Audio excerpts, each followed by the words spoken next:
Et si un objet existait qui viole presque toutes les règles que nous pensions comprendre sur la gravité, la matière et l'énergie?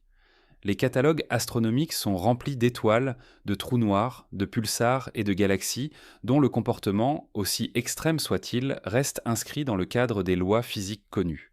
Pourtant, au cœur d'un ensemble de données apparemment routinier, les astronomes ont repéré une signature qui ne correspond à rien de répertorié. Pas un trou noir, pas une étoile à neutrons, pas un résidu stellaire exotique déjà théorisé. Quelque chose d'autre. Les premières analyses ne cherchaient pas à annoncer une découverte révolutionnaire. Elles tentaient simplement d'éliminer une erreur. Capteurs défectueux, interférences cosmiques, artefacts logiciels. Mais à mesure que les vérifications s'accumulaient, l'anomalie persistait. La masse estimée de l'objet, son influence gravitationnelle, sa façon de courber la lumière et de rayonner de l'énergie formaient une combinaison que les équations classiques ne pouvaient pas concilier. Chaque nouvelle mesure renforçait le paradoxe au lieu de le résoudre. Ce qui intrigue les chercheurs n'est pas seulement la puissance de cet objet, mais sa cohérence interne. Les données ne sont pas chaotiques. Elles décrivent un système stable, mesurable, répétable. Un phénomène réel, situé dans l'univers observable, qui agit comme s'il suivait des règles encore absentes de nos manuels. Et si cet objet n'était pas une exception isolée, mais le premier indice visible d'une catégorie entière de structures cosmiques que nous n'avons pas encore appris à reconnaître? Les relevés initiaux proviennent d'un programme d'observation conçu pour cartographier des variations gravitationnelles à grande échelle, un travail de routine destiné à affiner des modèles déjà robustes. Les astronomes ne cherchaient pas un objet spectaculaire, mais des écarts minuscules dans la distribution de masse cosmique. Pourtant, dans une région considérée comme relativement ordinaire, un signal persistait. La déviation gravitationnelle mesurée dépassait celle attendue pour tout objet visible dans cette zone. Aucune galaxie massive, aucun amas dense, rien qui justifie une telle influence. Et pourtant, les instruments répétaient la même lecture, nuit après nuit, comme si une masse cachée tirait discrètement sur la trame de l'espace. La première hypothèse évoquait un trou noir isolé. Ces objets sont invisibles directement, mais leur gravité trahit leur présence. Cependant, les calculs posaient un problème immédiat. La signature ne correspondait pas à l'empreinte gravitationnelle d'un trou noir classique. Un trou noir concentre sa masse dans un rayon extrêmement compact, ce qui produit un gradient gravitationnel très spécifique. Ici, la courbure de l'espace semblait plus diffuse, comme si la masse était étendue sans être dispersée. C'était une distribution gravitationnelle large, stable et pourtant incroyablement intense. Pour comprendre l'étrangeté de cette situation, il faut rappeler comment les astrophysiciens estiment la masse d'un objet invisible. Ils observent le mouvement des corps environnants, la déformation de la lumière lointaine et les variations de vitesse dans les structures voisines. Dans ce cas précis, la lumière provenant d'arrière-plan subissait une distorsion mesurable, un effet de lentille gravitationnelle. Mais la forme de cette lentille n'était pas celle d'un point massif unique. Elle ressemblait davantage à un champ gravitationnel étalé, presque architectural, comme si l'objet possédait une structure interne influençant l'espace de façon organisée. Les équipes ont alors examiné la possibilité d'un amas de matière noire. La matière noire est invisible mais massive, et son existence est déduite précisément par ses effets gravitationnels. Pourtant, même les modèles les plus généreux ne pouvaient te reproduire la stabilité du signal. Un amas diffus devrait évoluer, se disperser ou produire des fluctuations détectables sur de longues périodes. Ici, les données montraient une constance troublante. L'objet ne se comportait pas comme un nuage de masse. Il se comportait comme une entité cohérente. À ce stade, les chercheurs ont élargi leur analyse spectrale. Ils ont cherché une signature énergétique, une émission, même faible, susceptible de révéler la nature de l'objet. Les résultats ont ajouté une couche supplémentaire au mystère. Une émission était présente, mais elle ne correspondait à aucun spectre stellaire connu. Ce n'était ni la chaleur résiduelle d'une étoile morte, ni le rayonnement d'un disque d'accrétion, ni le signal typique d'un pulsar. L'énergie semblait confinée, comme piégée dans un système fermé qui la relâchait lentement selon un rythme stable. Un détail particulièrement déroutant concernait la température apparente. Les estimations suggéraient un équilibre thermique improbable. Dans l'espace profond, un objet massif tend soit à rayonner intensément, soit à se refroidir vers un état quasi inerte. Ici, la température restait remarquablement constante. Cela impliquait un mécanisme interne de régulation énergétique. Autrement dit, Quelque chose maintenait activement un état stable contre la tendance naturelle à la dissipation. Les simulations informatiques ont tenté de reproduire ce comportement en combinant différentes formes de matière exotique théorique. Certaines équations issues de la physique des particules autorisent l'existence d'états de matière extrêmement compressés, au-delà de la densité des étoiles à neutrons. Mais ces états sont généralement instables dans les modèles. Ils s'effondrent ou explosent. Aucun ne correspondait à la longévité suggérée par les observations. Les chercheurs se sont retrouvés face à une contradiction simple. L'objet semblait exister durablement, alors que la théorie prédisait qu'il ne devrait pas. Une autre piste a exploré la géométrie de l'espace autour de l'objet. Les données de lentilles gravitationnelles indiquaient une courbure qui variait légèrement selon l'angle d'observation. Ce n'était pas une simple sphère. La déformation suggérait une asymétrie interne, comme si la masse n'était pas répartie uniformément, mais organisée en couches ou en régions distinctes. Cette idée a conduit à une hypothèse audacieuse. L'objet pourrait posséder une structure comparable à une étoile, mais composée de phases de matière inconnues, empilées selon une hiérarchie encore inexplorée. Si une telle structure existe, elle impose des contraintes nouvelles à la relativité générale.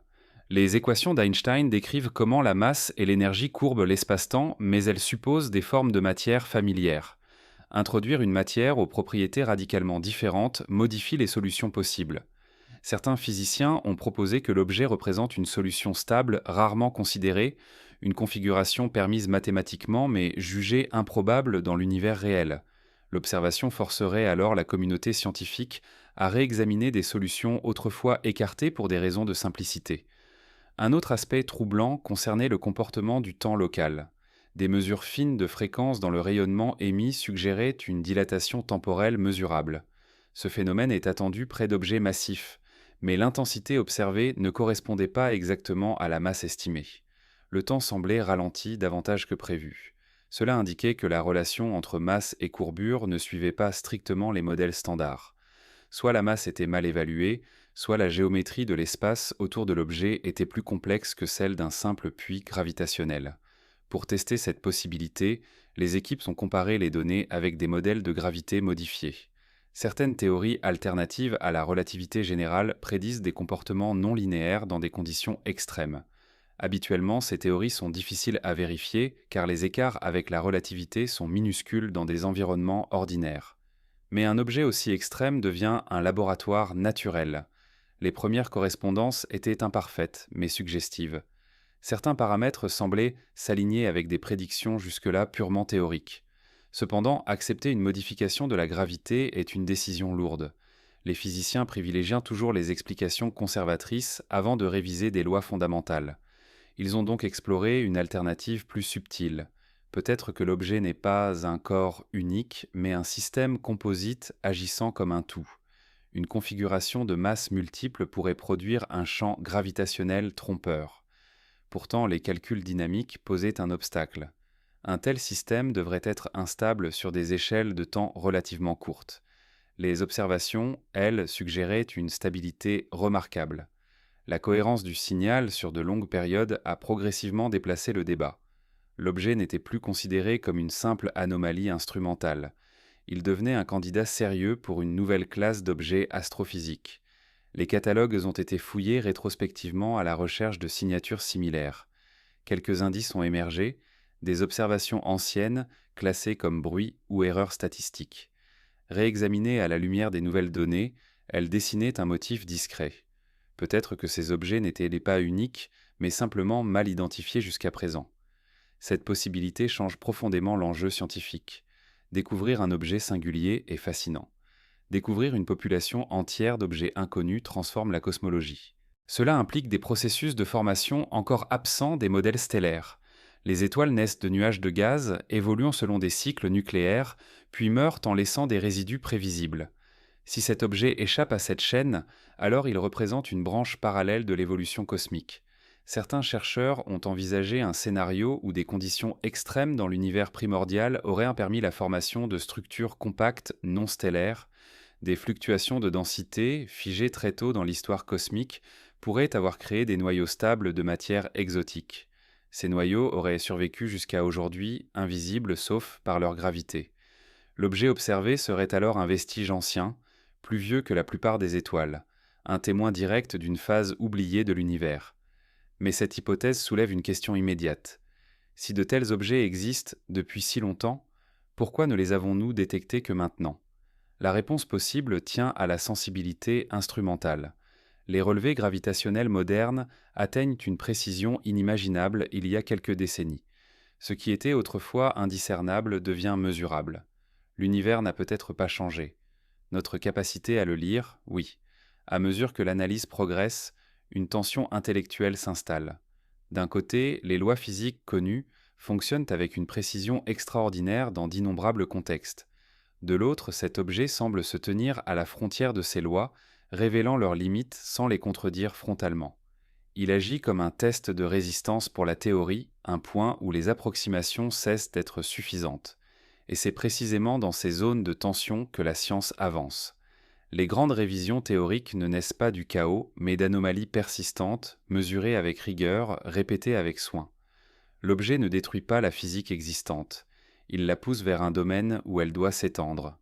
Reste à savoir si cette extension prendra la forme d'une nouvelle particule, d'un nouvel état de la matière, ou d'une correction plus profonde dans notre compréhension de la gravité elle-même, car chaque possibilité ouvre un paysage théorique différent, et chacune soulève une question plus large sur la diversité réelle des structures que l'univers est capable de produire. L'idée qu'un nouvel état de la matière puisse exister à l'échelle astrophysique n'est pas une spéculation gratuite. La physique moderne reconnaît déjà que la matière adopte des comportements radicalement différents sous pression extrême. Les étoiles à neutrons en sont un exemple concret. Dans ces objets, les électrons et les protons fusionnent en neutrons, produisant une densité que rien sur Terre ne peut reproduire durablement. Pourtant, même ces structures obéissent à des limites précises. Leur masse maximale est encadrée par des équations bien étudiées. Au-delà d'un certain seuil, l'effondrement gravitationnel devrait conduire à un trou noir. L'objet observé semble s'installer exactement dans cette zone interdite, stable là où la théorie prédit une transition brutale. Pour expliquer cette stabilité, certains chercheurs ont réexaminé des modèles de matière dégénérée plus complexes. Les quarks, constituants fondamentaux des neutrons, pourraient dans certaines conditions se libérer de leur confinement habituel. Une matière dite quarkique, ou plasma de quark stable, a longtemps été considérée comme un état transitoire, produit brièvement dans des collisions de particules. Mais si une pression cosmique suffisante maintenait cet état de façon permanente, une nouvelle catégorie d'objets compacts deviendrait possible.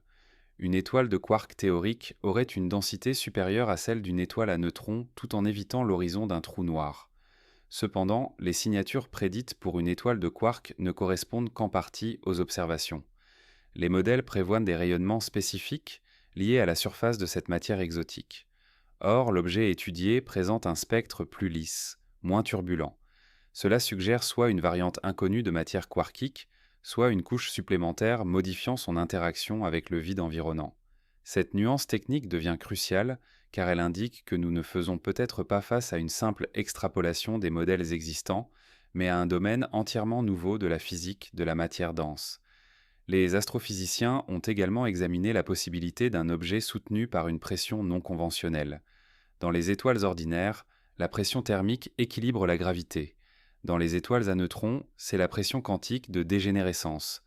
Mais certaines théories de champ suggèrent l'existence de pressions issues de particules encore hypothétiques, parfois appelées champs scalaires exotiques. Un objet dominé par un tel champ pourrait maintenir une structure stable sans recourir aux mécanismes connus. Cela reviendrait à introduire une forme de support interne invisible, mesurable uniquement par ses effets gravitationnels.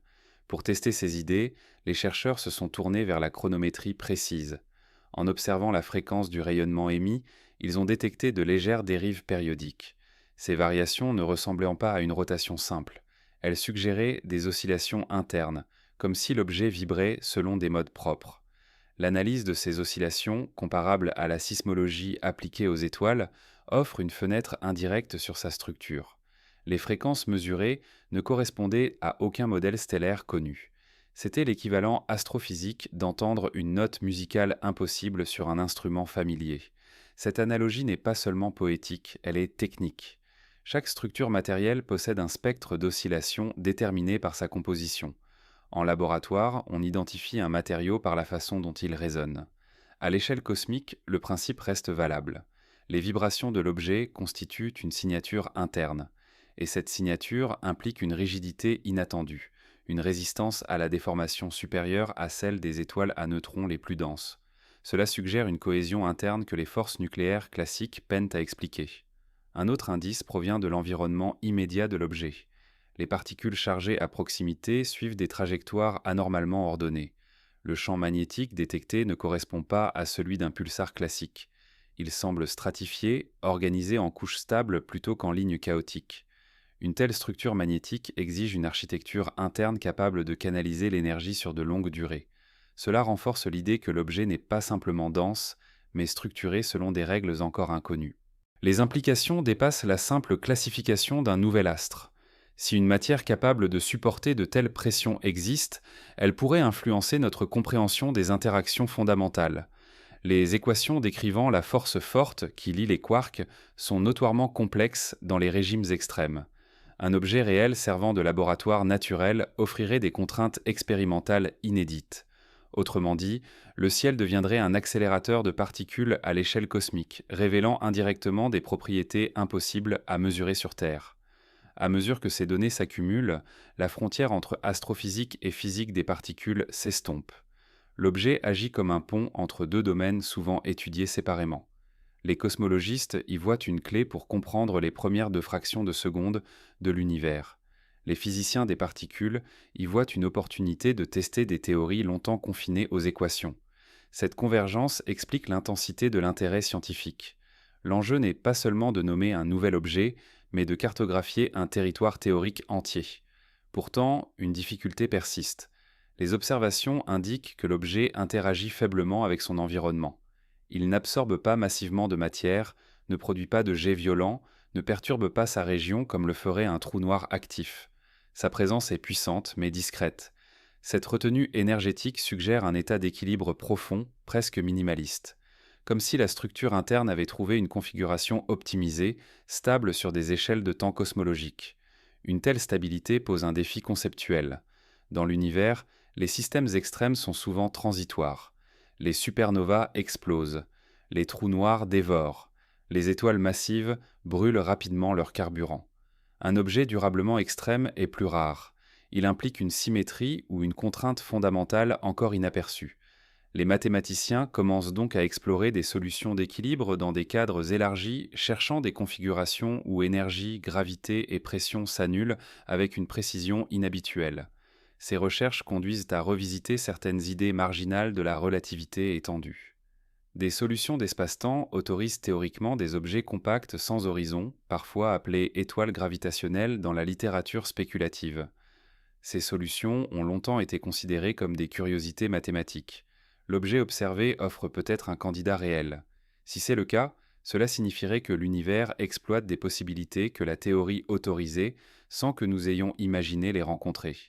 Mais accepter cette interprétation exige une prudence méthodologique. Les scientifiques multiplient les observations indépendantes. Différents télescopes, différentes longueurs d'onde, différentes équipes. La cohérence des résultats devient elle-même une donnée. Chaque confirmation réduit l'espace des explications triviales. Peu à peu, l'hypothèse d'un nouvel objet compact cesse d'être audacieuse pour devenir la description la plus simple compatible avec les faits. Cette transition est révélatrice du fonctionnement scientifique. Une idée extraordinaire ne s'impose pas par enthousiasme, mais par élimination patiente des alternatives. Ici, chaque tentative de réduire l'objet à une catégorie connue échoue face aux mesures. La nouveauté n'est plus un choix intellectuel, elle devient une conséquence logique, et cette logique mène à une perspective plus large. Si la nature permet l'existence de tels objets, alors notre inventaire cosmique est incomplet. Les étoiles, les trous noirs et les galaxies ne constituent peut-être qu'un sous-ensemble visible d'une zoologie plus riche. L'univers pourrait contenir des classes entières de structures compactes, silencieuses, difficiles à détecter, mais fondamentales pour son évolution gravitationnelle globale. Une question émerge alors naturellement. Ces objets jouent-ils un rôle dans la dynamique des galaxies, dans la distribution de la matière noire apparente, dans la formation des grandes structures ? Si leur population est suffisante, ils pourraient influencer l'architecture cosmique à grande échelle. Ce qui était perçu comme une anomalie locale deviendrait un acteur discret de l'histoire de l'univers, et cette possibilité transforme l'enquête d'un simple cas isolé en exploration d'un principe cosmologique plus profond, car comprendre un seul objet revient peut-être à ouvrir une porte sur une population invisible qui façonne l'espace depuis des milliards d'années. Pour estimer l'impact potentiel d'une population entière de ces objets, les cosmologistes ont commencé par une approche statistique. Ils ont intégré dans leur simulation numérique une fraction hypothétique de structures compactes dotées des propriétés mesurées. Le résultat n'était pas neutre.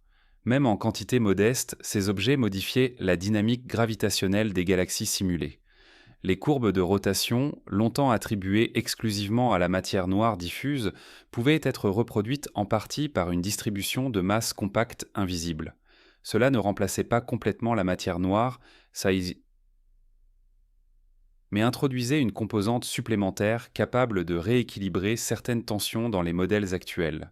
Cette possibilité est importante car la matière noire, malgré des décennies de recherche, reste indirecte. Nous la déduisons de ses effets gravitationnels sans l'avoir observée directement. Introduire une population d'objets compacts exotiques ne supprime pas le problème, mais il le reformule. Une partie de ce que nous appelons matière noire pourrait ne pas être une particule inconnue, mais une architecture cosmique encore mal identifiée. Autrement dit, le mystère ne disparaît pas, il change de forme. Pour explorer cette idée, les chercheurs ont comparé les signatures de lentilles gravitationnelles à grande échelle. Si ces objets sont nombreux, ils devraient en produire une texture particulière dans la distorsion de la lumière lointaine. Les relevés les plus fins du ciel montrent effectivement des irrégularités subtiles, longtemps considérées comme du bruit statistique. Réinterprétées dans ce nouveau cadre, ces irrégularités pourraient être les empreintes cumulées d'une population d'objets compacts dispersés à travers l'univers. Ce qui ressemblait à une imperfection instrumentale devient une carte potentielle d'une structure invisible. Mais cette hypothèse impose une contrainte sévère. Une telle population doit s'être formée très tôt pour être aussi largement distribuée. Les modèles de formation stellaire classiques ne suffisent pas. Les chercheurs se tournent donc vers l'univers primordial lorsque la densité et la température rendaient possible des transitions de phase aujourd'hui inaccessibles. Dans les premières fractions de seconde après le Big Bang, la matière ne ressemblait à rien de familier. Des fluctuations quantiques amplifiées par l'expansion cosmique auraient pu figer des noyaux stables de matière exotique. Ces noyaux seraient devenus des objets compacts avant même la naissance des premières étoiles. Cette idée rapproche l'objet observé de la cosmologie des origines. Il ne serait pas un produit tardif de l'évolution stellaire, mais un fossile de l'univers jeune. Une relique matérielle transportant dans sa structure des informations sur des conditions physiques disparues depuis des milliards d'années. Étudier cet objet reviendrait alors à sonder directement une époque antérieure à la formation des galaxies. Les physiciens des hautes énergies y voient une opportunité rare. Les accélérateurs terrestres recréent brièvement des états de matière extrêmes, mais sur des volumes infimes et des durées négligeables. Ici, la nature aurait conservé un échantillon macroscopique stable. Les propriétés de cet objet pourraient contraindre des théories sur la symétrie brisée des forces fondamentales, sur la masse des particules primitives, sur la dynamique des champs dans l'univers naissant. Chaque paramètre mesuré devient une donnée cosmologique. Un élément particulièrement étudié concerne la façon dont l'objet échange de l'énergie avec le vide quantique. Les observations suggèrent une émission faible mais persistante, comme un suintement énergétique régulier. Dans la physique quantique, le vide n'est pas vide. Il possède une énergie minimale, une agitation permanente de particules virtuelles. Si l'objet interagit différemment avec ce fond quantique, il pourrait agir comme un convertisseur lent d'énergie du vide en rayonnement mesurable. Une telle interaction, même minuscule, aurait des implications profondes pour notre compréhension de l'énergie du vide, un concept déjà lié au problème de l'énergie sombre. Les théoriciens ont donc commencé à explorer des modèles où l'objet agit comme un piège topologique. Dans certaines théories de champ, l'espace peut contenir des défauts stables, comparables à des nœuds impossibles à défaire sans rompre la structure globale. Si l'objet correspond à un tel défaut, sa stabilité ne viendrait pas seulement de la pression interne, mais de la topologie même du champ qui le constitue. Cela expliquerait sa longévité exceptionnelle. Il ne serait pas simplement stable par équilibre, mais protégé par une contrainte géométrique fondamentale. Cette idée transforme la question de sa survie en question de structure de l'espace.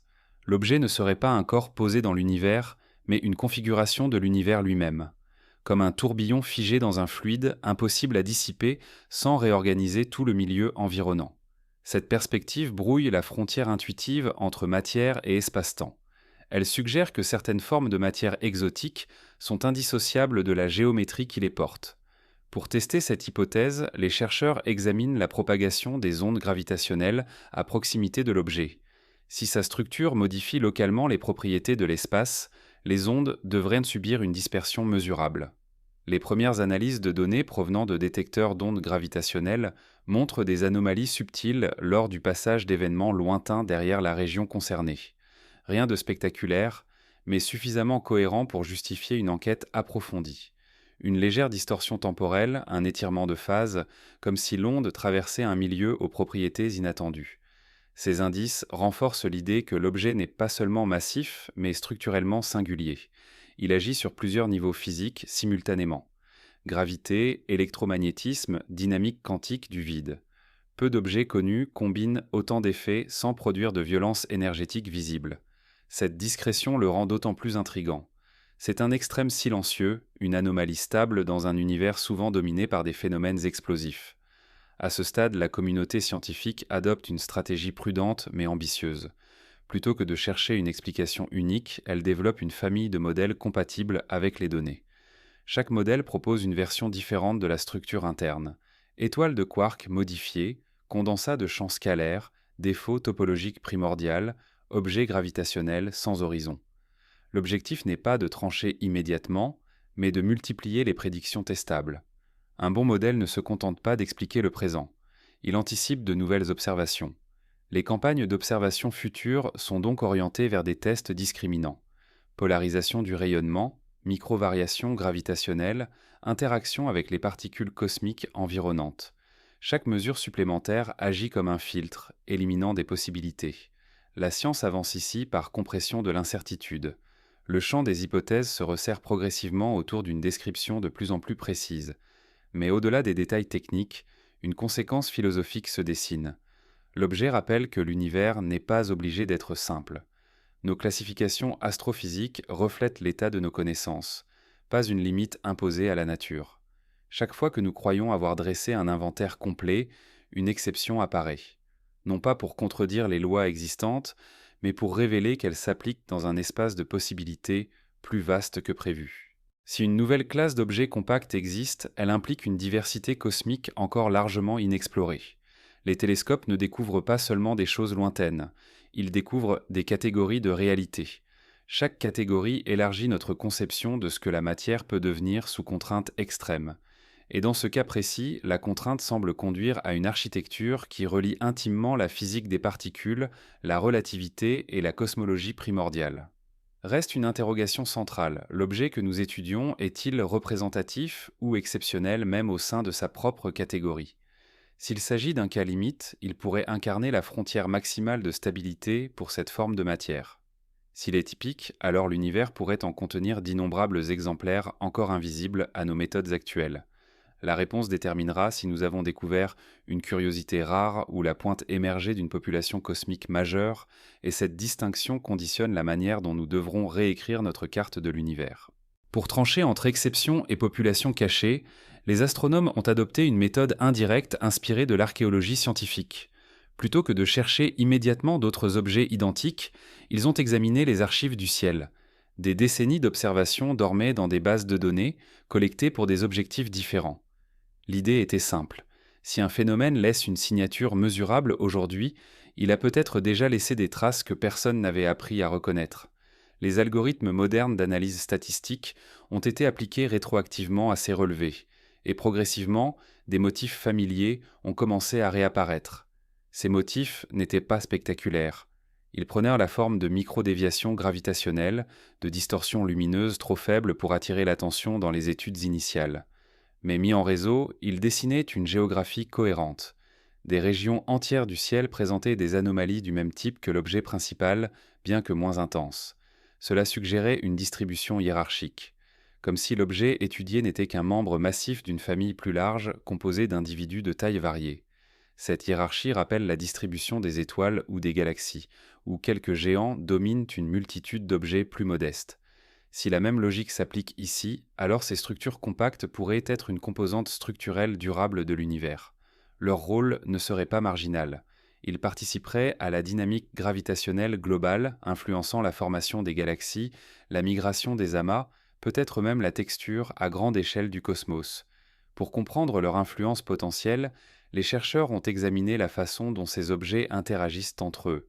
Les simulations montrent qu'ils pourraient former des réseaux gravitationnels discrets, des sortes de squelettes invisibles autour desquels la matière ordinaire s'organise.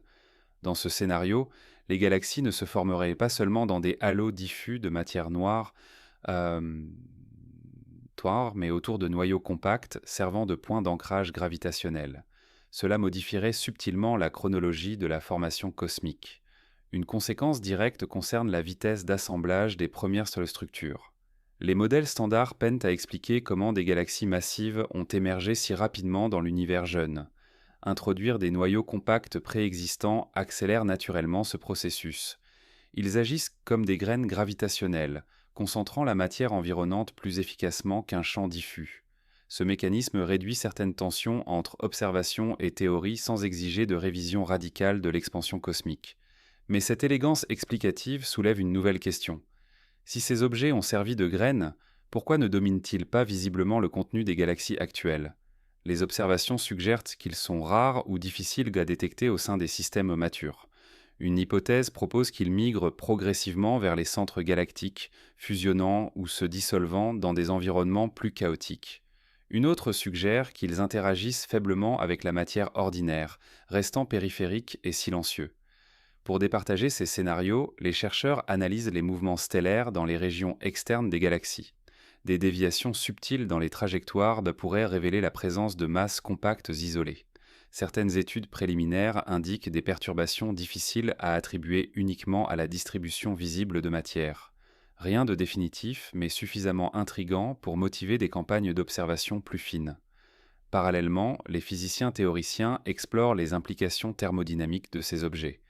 Un système stable sur des milliards d'années doit respecter une forme d'équilibre énergétique profond. Cela implique une relation précise entre entropie, gravité et structure interne. Certains modèles suggèrent que ces objets pourraient représenter des états d'entropie minimale pour une masse donnée. Autrement dit, ils seraient des configurations naturellement favorisées par certaines lois statistiques fondamentales. Si cette idée est correcte, l'univers ne produirait pas ces objets par accident rare, mais par tendance naturelle vers des états optimisés. Cela expliquerait leur possible abondance. La physique statistique deviendrait alors un acteur central dans leur compréhension, reliant la microphysique quantique à la macrostructure cosmique. Un autre domaine touché par cette recherche est celui de la stabilité du vide. Les théories modernes admettent que le vide quantique pourrait posséder plusieurs états possibles. Notre univers occuperait un minimum d'énergie particulier. Si ces objets contiennent une phase différente du vide, confinée localement, ils pourraient agir comme des bulles stabilisées d'un état alternatif. Cette idée était spéculative, mais elle offre un cadre pour expliquer leur énergie interne persistante. Une telle bulle ne se propage pas nécessairement pour transformer tout l'univers. Elle peut rester confinée si une barrière énergétique la sépare de l'environnement. L'objet deviendrait alors un laboratoire naturel de coexistence entre phases du vide. Cette possibilité relie directement l'astrophysique aux questions les plus profondes de la cosmologie quantique. Les chercheurs examinent donc attentivement les interactions entre l'objet et les particules cosmiques de haute énergie. Si une frontière de phase existe, elle pourrait produire des signatures spécifiques lors de collisions. Certaines observations de rayons cosmiques ultra-énergétiques montrent des anomalies spectrales encore inexpliquées. L'idée que ces particules aient traversé ou frôlé de tels objets commence à être étudiée sérieusement. À ce stade, le tableau qui se dessine est celui d'un carrefour scientifique. Chaque discipline voit dans cet objet un reflet de ses propres questions fondamentales. La gravité y teste ses limites. La physique des particules y cherche des états inédits. La cosmologie y lit des traces de l'univers primordial. Cette convergence est rare. Elle indique que le phénomène touche à une couche profonde de la réalité physique. Pourtant, malgré l'enthousiasme théorique, la méthode reste guidée par la mesure. Les prochaines décennies verront l'arrivée de télescopes plus sensibles, de détecteurs gravitationnels plus précis, de cartographie cosmique à résolution inédite. Ces instruments ne chercheront pas seulement à confirmer l'existence de ces objets, ils chercheront à établir une statistique fiable. Combien existe-t-il? Où se concentre-t-il? Comment évolue-t-il? Ces questions sont cruciales car elles déterminent si l'objet appartient à une physique marginale ou structurelle. Une poignée d'exceptions n'exige qu'un ajustement local des théories. Une population abondante impose une révision systémique. L'histoire de la science montre que ce sont souvent les statistiques, plus que les cas isolés, qui forcent les changements de paradigme. Et derrière ces considérations techniques se cache une interrogation plus vaste sur la nature de la complexité cosmique. L'univers semble capable de produire des structures dont la stabilité défie notre intuition. Ce que nous appelons extrême n'est peut-être qu'un état ordinaire dans un régime que nous commençons à peine à explorer. Si ces objets sont réellement une expression naturelle de la matière sous contrainte maximale, alors ils redéfinissent la frontière entre le possible et l'improbable. Reste à savoir jusqu'où cette frontière s'étend, car chaque nouvelle classe d'objets découverte dans le passé a ouvert la porte à d'autres surprises. Les trous noirs eux-mêmes furent d'abord des solutions mathématiques abstraites avant de devenir des réalités observées. Il est donc raisonnable de se demander si ces structures compactes ne sont que la première étape d'une zoologie encore plus vaste, où d'autres configurations, encore plus étranges mais tout aussi stables, attendent d'être révélées par la précision croissante de nos instruments, et cette perspective suggère que notre inventaire cosmique actuel pourrait n'être qu'une approximation provisoire d'une diversité bien plus profonde. Cette possibilité conduit naturellement les chercheurs à examiner la notion même de classification cosmique. Depuis des siècles, l'astronomie progresse en créant des catégories: planètes, étoiles, nébuleuses, galaxies. Chaque catégorie donne l'impression d'un inventaire ordonné. Pourtant, l'histoire montre que ces classes ne sont jamais définitives. Elles reflètent des seuils de résolution instrumentale. À chaque amélioration technique, des objets hybrides apparaissent, brouillant les frontières établies. L'objet compact étudié s'inscrit précisément dans cette tradition. Il ne rentre pas dans une case existante et cette résistance n'est pas un détail administratif. Elle signale que notre taxonomie cosmique repose sur une vision incomplète des états possibles de la matière. Pour comprendre ce que cela implique, il faut considérer la façon dont les structures astrophysiques émergent. Les étoiles et les galaxies ne sont pas des objets isolés apparus par miracle. Elles sont des solutions statistiques aux équations de la gravité, de la thermodynamique et de la physique des particules. Autrement dit, elles représentent des attracteurs naturels, des états vers lesquels la matière tend spontanément. Si un nouvel objet stable existe, cela signifie qu'un attracteur supplémentaire est présent dans le paysage des solutions physiques. L'univers ne se contente pas de produire ce que nous connaissons déjà. Il explore un espace de configuration plus vaste. Les mathématiciens décrivent ce type de situation comme une topographie de stabilité. Imaginez une surface faite de vallées et de crêtes. Une bille posée sur cette surface roule vers une vallée et y reste. Chaque vallée représente un état stable. Les étoiles ordinaires correspondent à certaines vallées bien connues, les trous noirs à d'autres. L'objet étudié suggère l'existence d'une vallée supplémentaire, cachée dans une région de la topographie que nous n'avions pas encore cartographiée. La matière peut s'y installer durablement.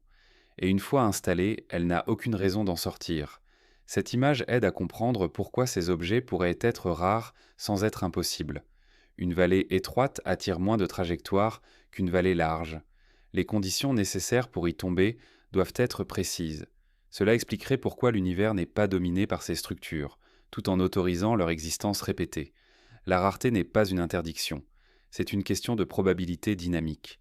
Les astrophysiciens cherchent donc à identifier les scénarios de formation capables de conduire la matière vers cette vallée particulière.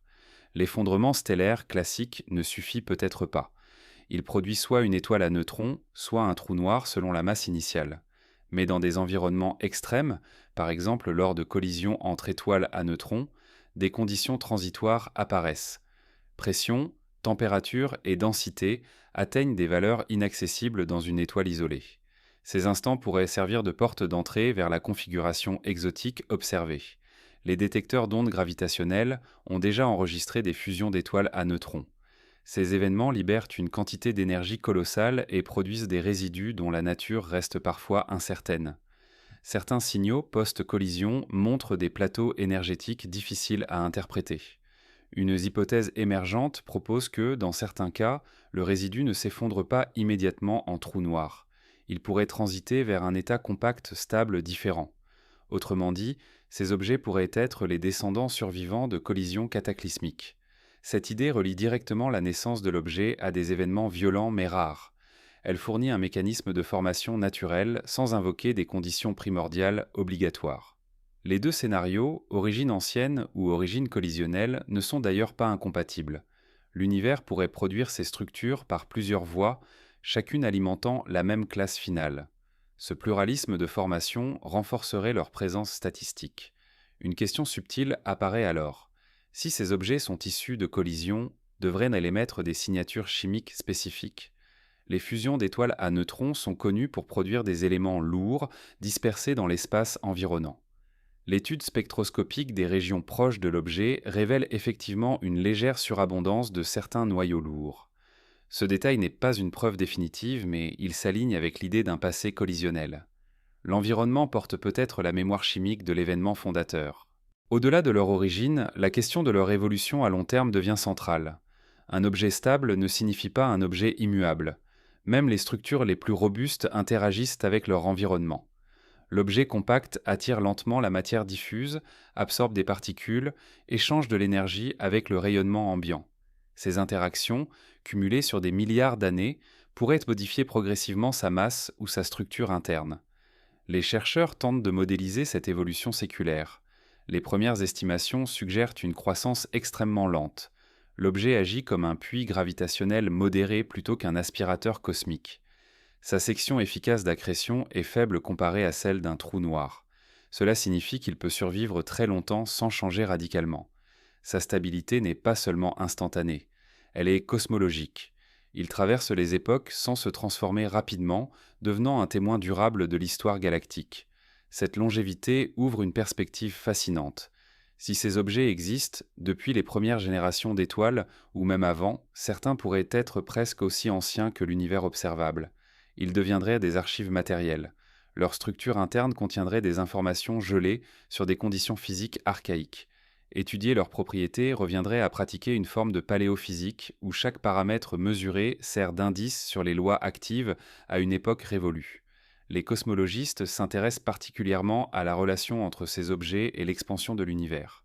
Toute masse compacte contribue à la dynamique globale, même faiblement. Une population significative pourrait influencer la manière dont la matière s'agrège à grande échelle. Les simulations intégrant ces objets montrent de légères modifications dans la croissance des filaments cosmiques. Les structures deviennent un peu plus granuleuses, un peu plus ancrées, autour de points compacts. Ce n'est pas une révolution visuelle, mais une texture différente, mesurable en principe, par des relevés futurs. Un autre champ d'étude concerne la relativité forte. Les environnements proches de ces objets permettent de tester la gravité dans des régimes où elle n'a presque jamais été mesurée directement. La trajectoire des particules, la précession des orbites, la propagation de la lumière fournissent des laboratoires naturels. Si de petites déviations par rapport à la relativité générale existent, ces objets pourraient les amplifier. Ils deviennent alors des détecteurs passifs de nouvelles physiques gravitationnelles. Certaines équipes explorent même l'idée que ces structures pourraient servir de pont vers une théorie quantique de la gravité. La frontière entre matière ultra-dense et géométrie de l'espace-temps devient floue dans ces conditions. Les effets quantiques de la gravité, normalement négligeables, pourraient laisser des traces subtiles. Des corrélations dans le rayonnement émis, des irrégularités dans les oscillations internes, des signatures statistiques inhabituelles, rien de spectaculaire, mais des indices cumulables. Cette approche exige une précision expérimentale extrême. Les signaux sont faibles, noyés dans le bruit cosmique. Mais l'histoire de la physique montre que des effets minuscules peuvent révéler des principes majeurs. La précession du périhélie de Mercure, presque imperceptible, a contribué à la naissance de la relativité. Les chercheurs abordent donc ces anomalies avec une patience méthodique. Chaque décimale compte. À mesure que l'image se précise, l'objet cesse d'être une simple curiosité astrophysique. Il devient un nœud conceptuel reliant plusieurs questions fondamentales. Comment la matière se comporte-t-elle sous compression ultime? La gravité possède-t-elle des corrections mesurables dans les régimes extrêmes? L'univers primordial a-t-il laissé des reliques encore actives aujourd'hui? Ces questions ne sont pas indépendantes. Elles convergent vers une interrogation plus générale sur la complétude de nos lois physiques. Il est tentant d'imaginer que la physique actuelle est presque achevée, qu'il ne reste que des détails à régler. Pourtant, chaque anomalie persistante rappelle que nos théories sont des approximations puissantes, pas des descriptions finales. L'objet étudié agit comme un révélateur. Il montre un domaine où les équations fonctionnent, mais où leur interprétation intuitive devient insuffisante. La nature suit ses règles. C'est notre compréhension qui doit s'étendre. À ce stade de l'enquête, les chercheurs commencent à poser une question plus méthodologique que descriptive. Comment reconnaître un objet que la théorie n'avait pas prévu sans projeter sur lui des catégories inadaptées ? Toute observation passe par un filtre conceptuel. Les instruments mesurent des signaux, mais l'interprétation transforme ces signaux en entités. Lorsque l'entité n'existe pas encore dans le vocabulaire scientifique, le risque d'erreur augmente. L'histoire de l'astronomie contient de nombreux exemples où des phénomènes nouveaux ont été mal classés avant d'être compris. Les premiers pulsars furent interprétés comme des interférences, les quasars comme des étoiles anormales. Ce précédent incite à une prudence épistémologique. L'objet compact pourrait révéler autant nos limites cognitives que les limites de la physique actuelle. Pour réduire ce biais, les équipes multiplient les approches indépendantes. Elles utilisent des instruments conçus pour des objectifs différents afin d'observer le même phénomène. Radioastronomie, rayons X, relevés gravitationnels, mesures optiques fines. Chaque méthode possède ses propres erreurs systématiques. Si toutes convergent vers la même description, la robustesse de l'objet augmente. C'est exactement ce qui se produit ici. Les données ne proviennent pas d'une seule chaîne instrumentale. Elles émergent d'un réseau mondial d'observations croisées. L'anomalie résiste à la diversité méthodologique. Cette résistance a un effet psychologique particulier sur la communauté scientifique. Elle transforme le scepticisme initial en curiosité structurée. Les chercheurs cessent de chercher l'erreur pour chercher le mécanisme. Ce glissement est subtil mais crucial. Il marque le moment où une anomalie cesse d'être un problème technique pour devenir un objet d'étude légitime. L'objet compact franchit progressivement ce seuil.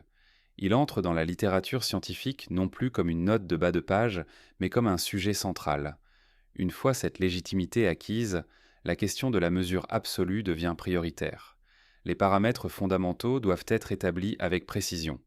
Masse, rayon effectif, densité moyenne, profil gravitationnel, chacun de ces nombres contraint l'espace des théories possibles. Les incertitudes actuelles restent significatives, mais elles se resserrent à mesure que les observations s'accumulent. Les premières estimations grossières laissaient place à plusieurs ordres de grandeur. Les mesures récentes réduisent ces marges. L'objet se précise. Il devient moins fantomatique. La densité estimée occupe une place centrale dans ce portrait. Elle dépasse celle des étoiles à neutrons conventionnels sans atteindre les conditions d'un trou noir. Cette position intermédiaire n'est pas seulement quantitative, elle est conceptuelle. Elle suggère l'existence d'un régime de matière où la compression extrême ne conduit pas immédiatement à l'effondrement total. Cela implique une forme de résistance interne encore mal comprise. Les théories de la matière dense doivent intégrer un mécanisme supplémentaire capable de soutenir cette pression. Certains physiciens explorent l'idée d'une interaction répulsive à courte portée entre constituants fondamentaux. Dans la matière ordinaire, la la répulsion électromagnétique empêche les atomes de s'effondrer les uns sur les autres. À l'échelle nucléaire, qui est la force forte, possède aussi une composante répulsive à très courte distance. Mais dans des conditions extrêmes, ces équilibres changent. Une interaction encore inconnue pourrait émerger, active seulement au-delà d'un seuil de densité. L'objet compact deviendrait alors la première manifestation macroscopique de cette interaction.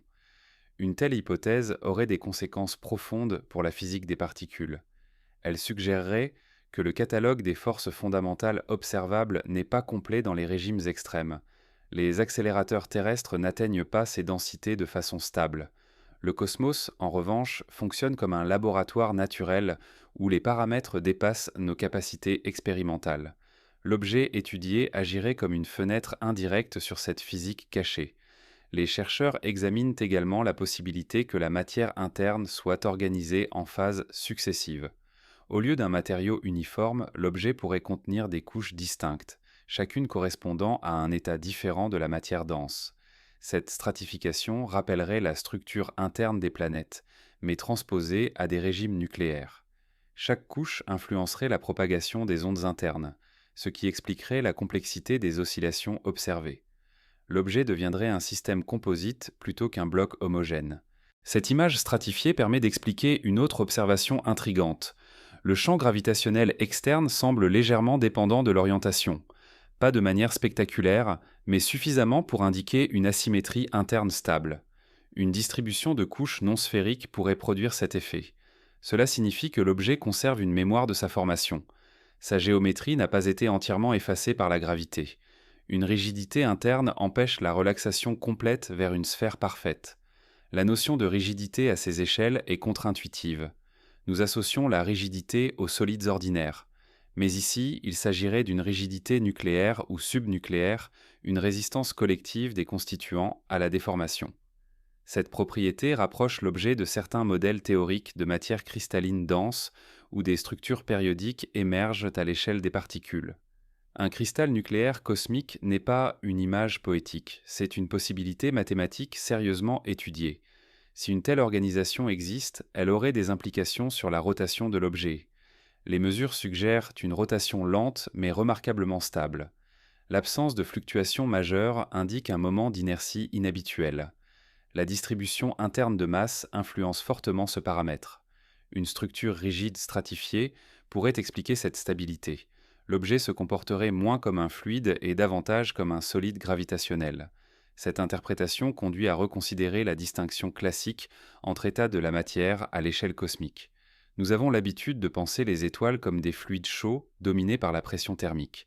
L'objet compact introduit la possibilité d'un régime où la matière adopte un comportement collectif plus proche d'un solide ultra-dense. Cela élargit la typologie des comportements macroscopiques possibles pour la matière astrophysique. Une autre piste de recherche concerne l'interaction entre l'objet et le rayonnement de fond cosmologique. Ce rayonnement baigne l'univers depuis son origine. Tout objet massif interagit avec lui, même faiblement. Les calculs montrent que la surface effective de l'objet pourrait modifier localement le spectre du fond, produisant une empreinte mesurable dans certaines conditions. Détecter une telle empreinte fournirait un test indépendant de sa structure externe. Cette notion d'attracteur fondamental pousse certains chercheurs à réexaminer la flèche globale de l'évolution cosmique. Nous décrivons souvent l'univers comme une histoire de dispersion progressive où l'énergie se dilue et les structures finissent par se défaire. Pourtant, à l'échelle locale, la gravité produit l'effet inverse. Elle concentre, organise, stabilise. Les étoiles, les galaxies et maintenant ces objets compacts témoignent d'une tendance persistante à la structuration. L'objet étudié pourrait représenter un point d'équilibre où cette tendance atteint une forme particulièrement efficace, une configuration où la matière résiste simultanément à l'effondrement total et à la dissipation. Pour comprendre ce paradoxe apparent, il faut revenir aux principes thermodynamiques appliqués à la gravité. Dans les systèmes ordinaires, l'équilibre correspond à une dispersion uniforme de l'énergie. Mais les systèmes gravitationnels obéissent à une logique différente. Leur état d'énergie minimale implique souvent une concentration de masse. Une étoile naît précisément parce qu'un nuage diffus s'effondre vers un état plus stable. L'objet compact pourrait être une extension extrême de cette logique, un minimum thermodynamique local dans un régime de densité rarement atteint. Les physiciens utilisent parfois l'image d'un paysage énergétique pour décrire ces transitions. La matière roule vers des creux de stabilité. Chaque creux correspond à un état durable. Les étoiles ordinaires occupent l'un de ces creux. Les trous noirs en occupent un autre, plus profond. L'objet compact suggère l'existence d'un creux intermédiaire, séparé par une barrière énergétique. La matière doit franchir un seuil spécifique pour y accéder. Cela explique sa rareté relative sans remettre en cause sa stabilité. Cette barrière énergétique pourrait être liée à la structure quantique de la matière dense. À certaines pressions, de nouveaux degrés de liberté s'ouvrent. Les particules cessent de se comporter comme des entités isolées et adoptent un comportement collectif. Ce phénomène est familier dans la physique de la matière condensée.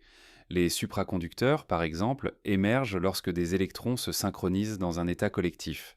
Par analogie, la matière ultra-dense pourrait entrer dans une phase coopérative où ses constituants forment un réseau stable à l'échelle nucléaire. Si cette analogie est valable, l'objet compact serait l'équivalent cosmique d'un matériau quantique géant. Sa stabilité viendrait d'une cohérence interne, d'un ordre collectif impossible à réduire à la somme de ses parties. Cette perspective change la manière de le modéliser. Il ne s'agit plus seulement d'un problème de pression contre gravité, mais d'un problème d'organisation quantique macroscopique. Les chercheurs tentent donc d'appliquer des outils issus de la théorie des systèmes complexes. Plutôt que de suivre chaque particule individuellement, ils décrivent des variables collectives, des champs effectifs représentant la cohérence globale. Cette approche permet de capturer des comportements émergents invisibles dans les modèles purement microscopiques. Les premières simulations suggèrent que certaines configurations collectives possèdent une robustesse exceptionnelle face aux perturbations externes. Cette robustesse pourrait expliquer pourquoi l'objet survit sans se fragmenter malgré les interactions cosmiques. Les collisions de particules, les flux de rayonnement, les marées gravitationnelles n'érodent pas facilement sa structure. Elle se dissipe dans le réseau collectif sans provoquer de rupture. L'objet agit comme un solide quantique autoréparateur. Une perturbation locale se redistribue globalement. Un autre aspect fascinant concerne la relation entre ces objets et l'information. En physique moderne, l'information n'est pas une métaphore. C'est une quantité mesurable liée à l'organisation des systèmes. Les trous noirs ont déjà bouleversé notre compréhension de l'information en gravité. L'objet compact, s'il évite l'horizon d'un trou noir tout en atteignant des densités comparables, devient un cas intermédiaire crucial. Il pourrait stocker de l'information de manière différente sans la cacher derrière un horizon. Les théoriciens explorent la possibilité que la surface effective de l'objet encode des états internes d'une façon analogue à certains modèles holographiques. L'information contenue dans son volume pourrait être représentée par des degrés de liberté à sa frontière. Cette idée relie l'objet à des théories avancées de la gravité quantique, où l'espace lui-même possède une structure informationnelle. L'objet deviendrait alors un laboratoire naturel pour tester ces concepts. Pour chercher des indices expérimentaux, les chercheurs examinent la variabilité fine de son rayonnement. Si l'objet encode de l'information interne, de minuscules fluctuations corrélées pourraient apparaître. Ces fluctuations ne seraient pas aléatoires. Elles porteraient à la signature statistique de la structure interne. Détecter un tel motif reviendrait à lire indirectement l'organisation informationnelle de la matière dense. Parallèlement, l'étude de la rotation ouvre une autre piste. Les objets compacts classiques, comme les pulsars, perdent progressivement de l'énergie rotationnelle par rayonnement. L'objet étudié semble ralentir beaucoup plus lentement que prévu. Cela suggère un mécanisme interne de stockage ou de redistribution de l'énergie angulaire.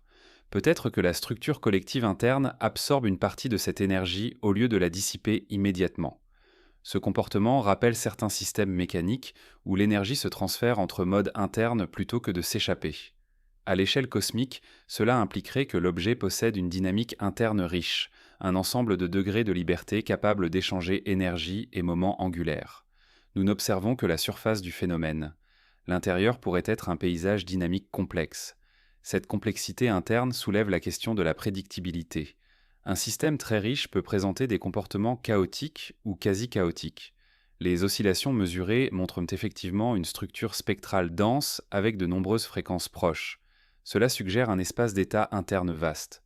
Pourtant, malgré cette richesse, le comportement global reste stable. L'objet combine complexité interne et régularité externe. Cette combinaison n'est pas triviale. Elle rappelle certains systèmes biologiques ou climatiques où une grande complexité microscopique produit une stabilité macroscopique. Les physiciens commencent à appliquer des concepts de théorie du chaos et de dynamique non linéaire pour décrire cette dualité. L'objet compact pourrait être un exemple naturel de système auto-organisé à l'échelle astrophysique. À mesure que ces idées se développent, la frontière entre astrophysique et science des systèmes devient plus poreuse. L'objet n'est plus seulement étudié comme un corps isolé, mais comme un système dynamique complexe. Sa stabilité n'est pas l'absence de mouvement. C'est l'équilibre d'un grand nombre de processus internes. Cette vision influence la manière dont les chercheurs conçoivent dans son avenir. Un système complexe stable peut traverser des transitions soudaines s'il franchit un seuil critique. Une accumulation lente de matière ou d'énergie pourrait déclencher une réorganisation interne brutale. L'objet pourrait changer de phase sans devenir un trou noir. Il pourrait passer d'un attracteur à un autre dans le paysage énergétique. Les simulations explorent ces transitions possibles. Certaines indiquent des bifurcations où la structure interne se réarrange tout en conservant une masse similaire. De l'extérieur, l'objet semblerait le même, mais ses propriétés internes auraient changé. Détecter un tel événement exigerait une surveillance continue sur des échelles de temps longues. Cela transforme l'objet en expérience cosmique à long terme. Cette perspective introduit une dimension temporelle nouvelle. Nous ne regardons pas seulement ce que l'objet est, mais ce qu'il peut devenir. L'astrophysique devient une science des trajectoires dans l'espace des états. Chaque objet compact suit une histoire interne potentiellement riche, même s'il paraît immobile à l'échelle humaine. Une autre question concerne l'interaction entre ces objets et la matière ordinaire sur des milliards d'années. Même une interaction faible cumulée sur des temps cosmologiques peut produire des effets mesurables. L'objet pourrait agir comme un catalyseur gravitationnel, influençant subtilement la distribution de matière dans son voisinage. Des simulations montrent que des étoiles proches pourraient adopter des orbites légèrement résonantes, formant des structures fines invisibles sans analyse précise. Ces structures résonantes serviraient de traceurs indirects. En cartographiant le mouvement stellaire autour d'objets candidats, les astronomes pourraient confirmer leur présence sans dépendre uniquement de la lentille gravitationnelle. C'est une approche complémentaire, fondée sur la dynamique à long terme plutôt que sur l'instantané lumineux. Explorer l'existence possible d'une hiérarchie continue d'états compacts oblige les chercheurs à poser une question presque architecturale. Y a-t-il une structure cachée dans l'espace des solutions physiques, une sorte de tableau périodique de la matière gravitationnelle extrême? Nous possédons déjà une classification pour la matière ordinaire fondée sur les interactions électromagnétiques et nucléaires. Mais lorsque la gravité domine totalement, cette classification cesse d'être pertinente. L'objet compact étudié pourrait être un élément d'une table encore incomplète, où chaque entrée correspond à un équilibre particulier entre pression quantique, interaction fondamentale et géométrie de l'espace-temps.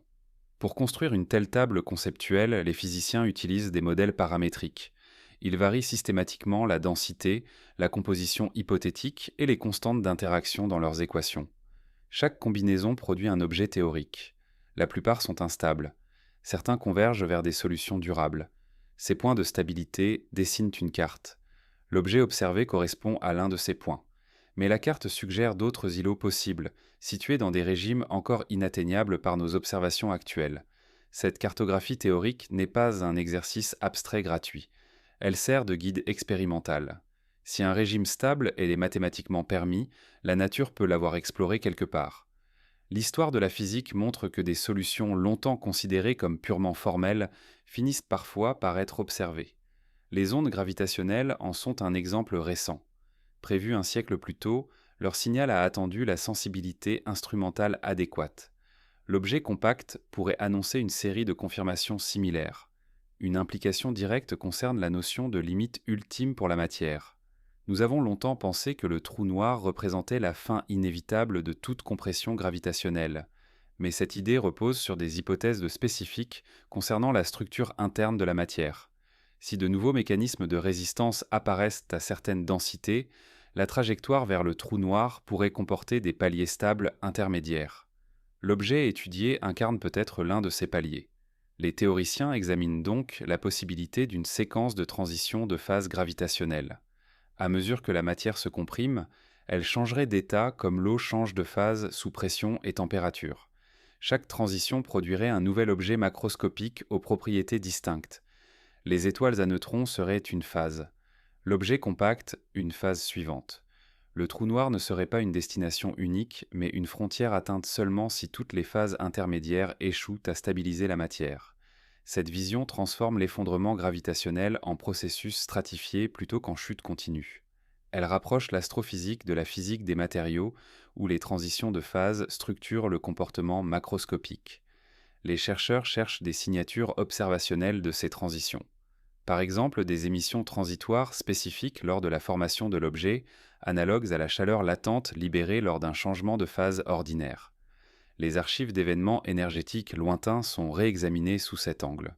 Certains sursauts gamma atypiques, autrefois classés comme anomalies statistiques, pourraient correspondre à ces transitions. Leur profil énergétique ne correspond pas exactement aux supernovas classiques. S'ils représentent la naissance d'objets compacts exotiques, ils fournissent un indice direct sur le mécanisme de formation. Une autre dimension de la recherche concerne la géométrie interne de l'espace-temps. Dans les régimes extrêmes, la distinction entre matière et géométrie devient floue. Les équations de la relativité permettent des configurations où la courbure de l'espace contribue activement à la stabilité. L'objet compact pourrait être partiellement soutenu par sa propre géométrie comme une voûte autoportante. La matière ne serait pas seule à résister à l'effondrement. La structure de l'espace participerait à l'équilibre. Cette idée conduit à étudier des solutions dites autogravitantes, où les champs internes modifient la métrique de façon à créer un puits stable sans horizon. Les mathématiciens ont identifié plusieurs classes de telles solutions, mais leur réalité physique restait incertaine. L'objet observé fournit un candidat naturel pour tester ces constructions. Si sa géométrie correspond à l'une de ces solutions, cela confirmerait que l'espace-temps lui-même peut servir d'élément structural. Les conséquences philosophiques sont profondes. Nous avons l'habitude de considérer l'espace comme un décor passif. Ici, il deviendrait un composant actif de la matière. L'objet ne serait pas simplement contenu dans l'espace, il serait une configuration de l'espace. Cette inversion de perspective rapproche la physique de certaines idées anciennes selon lesquelles la matière et la géométrie sont indissociables. Pour tester ces hypothèses géométriques, les chercheurs analysent la propagation des signaux proches de l'objet avec une précision extrême. La moindre déviation dans la trajectoire de la lumière, la moindre variation dans le temps de parcours, peut révéler une signature géométrique interne. Ces mesures exigent une synchronisation instrumentale à l'échelle mondiale. Les réseaux de télescopes collaborent comme un seul instrument planétaire. En parallèle, des physiciens explorent la possibilité que ces objets influencent la structure quantique du vide environnant. Si leur géométrie interne est inhabituelle, elle pourrait modifier localement les fluctuations quantiques. Cela se traduirait par de légères anomalies dans le spectre du rayonnement proche. Ces anomalies seraient minuscules, mais corrélées spatialement à la présence de l'objet. Les premières analyses suggèrent effectivement des irrégularités statistiques dans certaines bandes de fréquences. Rien de définitif, mais suffisamment intrigant pour motiver des campagnes dédiées. Si ces corrélations se confirment, elles indiqueront que l'objet agit comme une lentille non seulement gravitationnelle, mais quantique, modifiant la texture du vide lui-même. Cette interaction entre gravité extrême et vide quantique touche à l'un des problèmes les plus profonds de la physique moderne. La théorie quantique des champs et la relativité générale décrivent des domaines différents avec un succès remarquable, mais leur unification reste incomplète. Un objet où ces deux régimes interagissent directement devient un terrain d'essai naturel. Chaque mesure autour de lui teste implicitement la compatibilité des deux cadres. Certains théoriciens vont plus loin et suggèrent que ces objets pourraient stabiliser des configurations normalement interdites. Des champs exotiques instables dans des conditions ordinaires pourraient redevenir stables en présence de la gravité extrême. L'objet agirait comme un catalyseur de nouvelles phases du vide. Cette idée élargit encore le paysage des possibilités. L'objet ne serait pas seulement un produit de la physique existante, mais un générateur de nouvelles structures. À mesure que ces spéculations se multiplient, la communauté scientifique maintient un équilibre délicat entre imagination et contraintes empiriques. Chaque hypothèse doit produire des prédictions mesurables. Sans cela, elle reste une construction esthétique. Les chercheurs élaborent donc des listes de tests précis, cherchant à distinguer les modèles concurrents. La progression ne dépend pas d'une théorie séduisante, mais de sa capacité à survivre à la confrontation avec les données. Cette discipline méthodologique est essentielle car l'objet attire naturellement des interprétations audacieuses. Sa singularité stimule l'imagination. Mais la science avance par filtration. La plupart des idées disparaîtront. Celles qui resteront seront celles qui s'alignent avec les observations répétées. L'objet agit comme un filtre intellectuel, révélant quelles extensions de la physique sont viables. Un aspect souvent négligé dans ces discussions est l'impact pédagogique. L'existence d'une nouvelle classe d'objets oblige à réviser la manière dont nous enseignons la structure de l'univers. Les manuels devront intégrer ces régimes intermédiaires. Les étudiants apprendront que la frontière entre étoiles à neutrons et trous noirs n'est pas nécessairement abrupte. Cela modifie la narration scientifique, la rendant plus continue et plus riche. Cette évolution pédagogique reflète un phénomène plus général. Chaque découverte élargit le langage avec lequel nous décrivons la nature. De nouveaux mots, de nouveaux concepts apparaissent. L'objet compact exige un vocabulaire adapté. Le nom que la communauté lui donnera ne sera pas qu'une étiquette. Il structurera la pensée autour de cette classe de phénomènes. Nommer, en science, c'est organiser la compréhension. À long terme, l'étude de ces objets pourrait influencer notre vision de la fin cosmique. Si la matière possède plusieurs attracteurs stables extrêmes, l'univers futur ne se résumera pas à une simple dilution thermique. Il pourrait conserver des noyaux durables, des reliques structurelles résistant à l'entropie croissante. Ces objets deviendraient des points fixes dans un cosmos en expansion, des archives matérielles persistantes. Cette perspective donne à l'objet une dimension presque historique. Il n'est pas seulement un phénomène présent. Il est un acteur potentiel de l'avenir lointain. Sa stabilité le projette au-delà des échelles de temps humaines. Il incarne une forme de permanence dans un univers souvent décrit comme transitoire. Et pourtant, malgré cette permanence apparente, tout repose encore sur une question ouverte. Avons-nous réellement identifié la nature fondamentale de cet objet, ou observons-nous seulement une façade phénoménologique d'un mécanisme plus profond encore ? Chaque mesure rapproche la réponse sans la clore. L'objet reste un horizon intellectuel. Plus nous l'étudions, plus il révèle de couches. Cette stratification de mystère est peut-être la signature même des grandes découvertes. Elle ne ferme pas les questions. Elle les multiplie de manière structurée. L'objet compact ne se contente pas d'ajouter une entrée à la liste des astres. Il redéfinit les axes selon lesquels cette liste est organisée. Et cette réorganisation suggère que notre compréhension de la matière gravitationnelle extrême n'est pas un chapitre finalisé, mais le début d'une exploration systématique d'un domaine où la physique, la géométrie et l'information se rencontrent, un domaine dont nous venons peut-être seulement de détecter la première balise observable. À mesure que l'enquête progresse, un changement subtil apparaît dans la manière dont les chercheurs parlent de l'objet. Au début, il était décrit comme une anomalie, puis comme un candidat pour une nouvelle classe. Désormais, certains articles commencent à le traiter comme un prototype. Ce glissement de vocabulaire est révélateur. Il indique que la communauté ne cherche plus seulement à expliquer un cas particulier, mais à construire un cadre général capable d'accueillir d'autres objets du même type. L'attention se déplace de la singularité vers la théorie de la famille. Construire une théorie de famille exige de définir des invariants. Quels paramètres restent constants à travers les variations possibles ? Dans les étoiles ordinaires, la relation entre masse et rayon suit des lois bien établies. Pour ces objets compacts exotiques, les premières données suggèrent une relation différente, moins dépendante de la masse totale et davantage liée à la composition interne. Cela signifie que deux objets de masse distincte pourraient partager des propriétés structurelles profondes. Ils seraient différents en taille mais semblables en architecture. Cette idée rappelle la manière dont les cristaux se classifient. Des cristaux de taille variée peuvent partager la même symétrie interne. L'objet compact pourrait appartenir à une symétrie gravitationnelle particulière. Une organisation interne stable, indépendante de l'échelle absolue.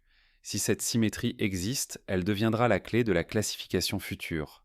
Les astrophysiciens ne parleront plus seulement de masse, mais de type structurel.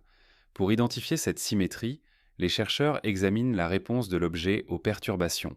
Un système révèle sa structure par la façon dont il réagit au stress.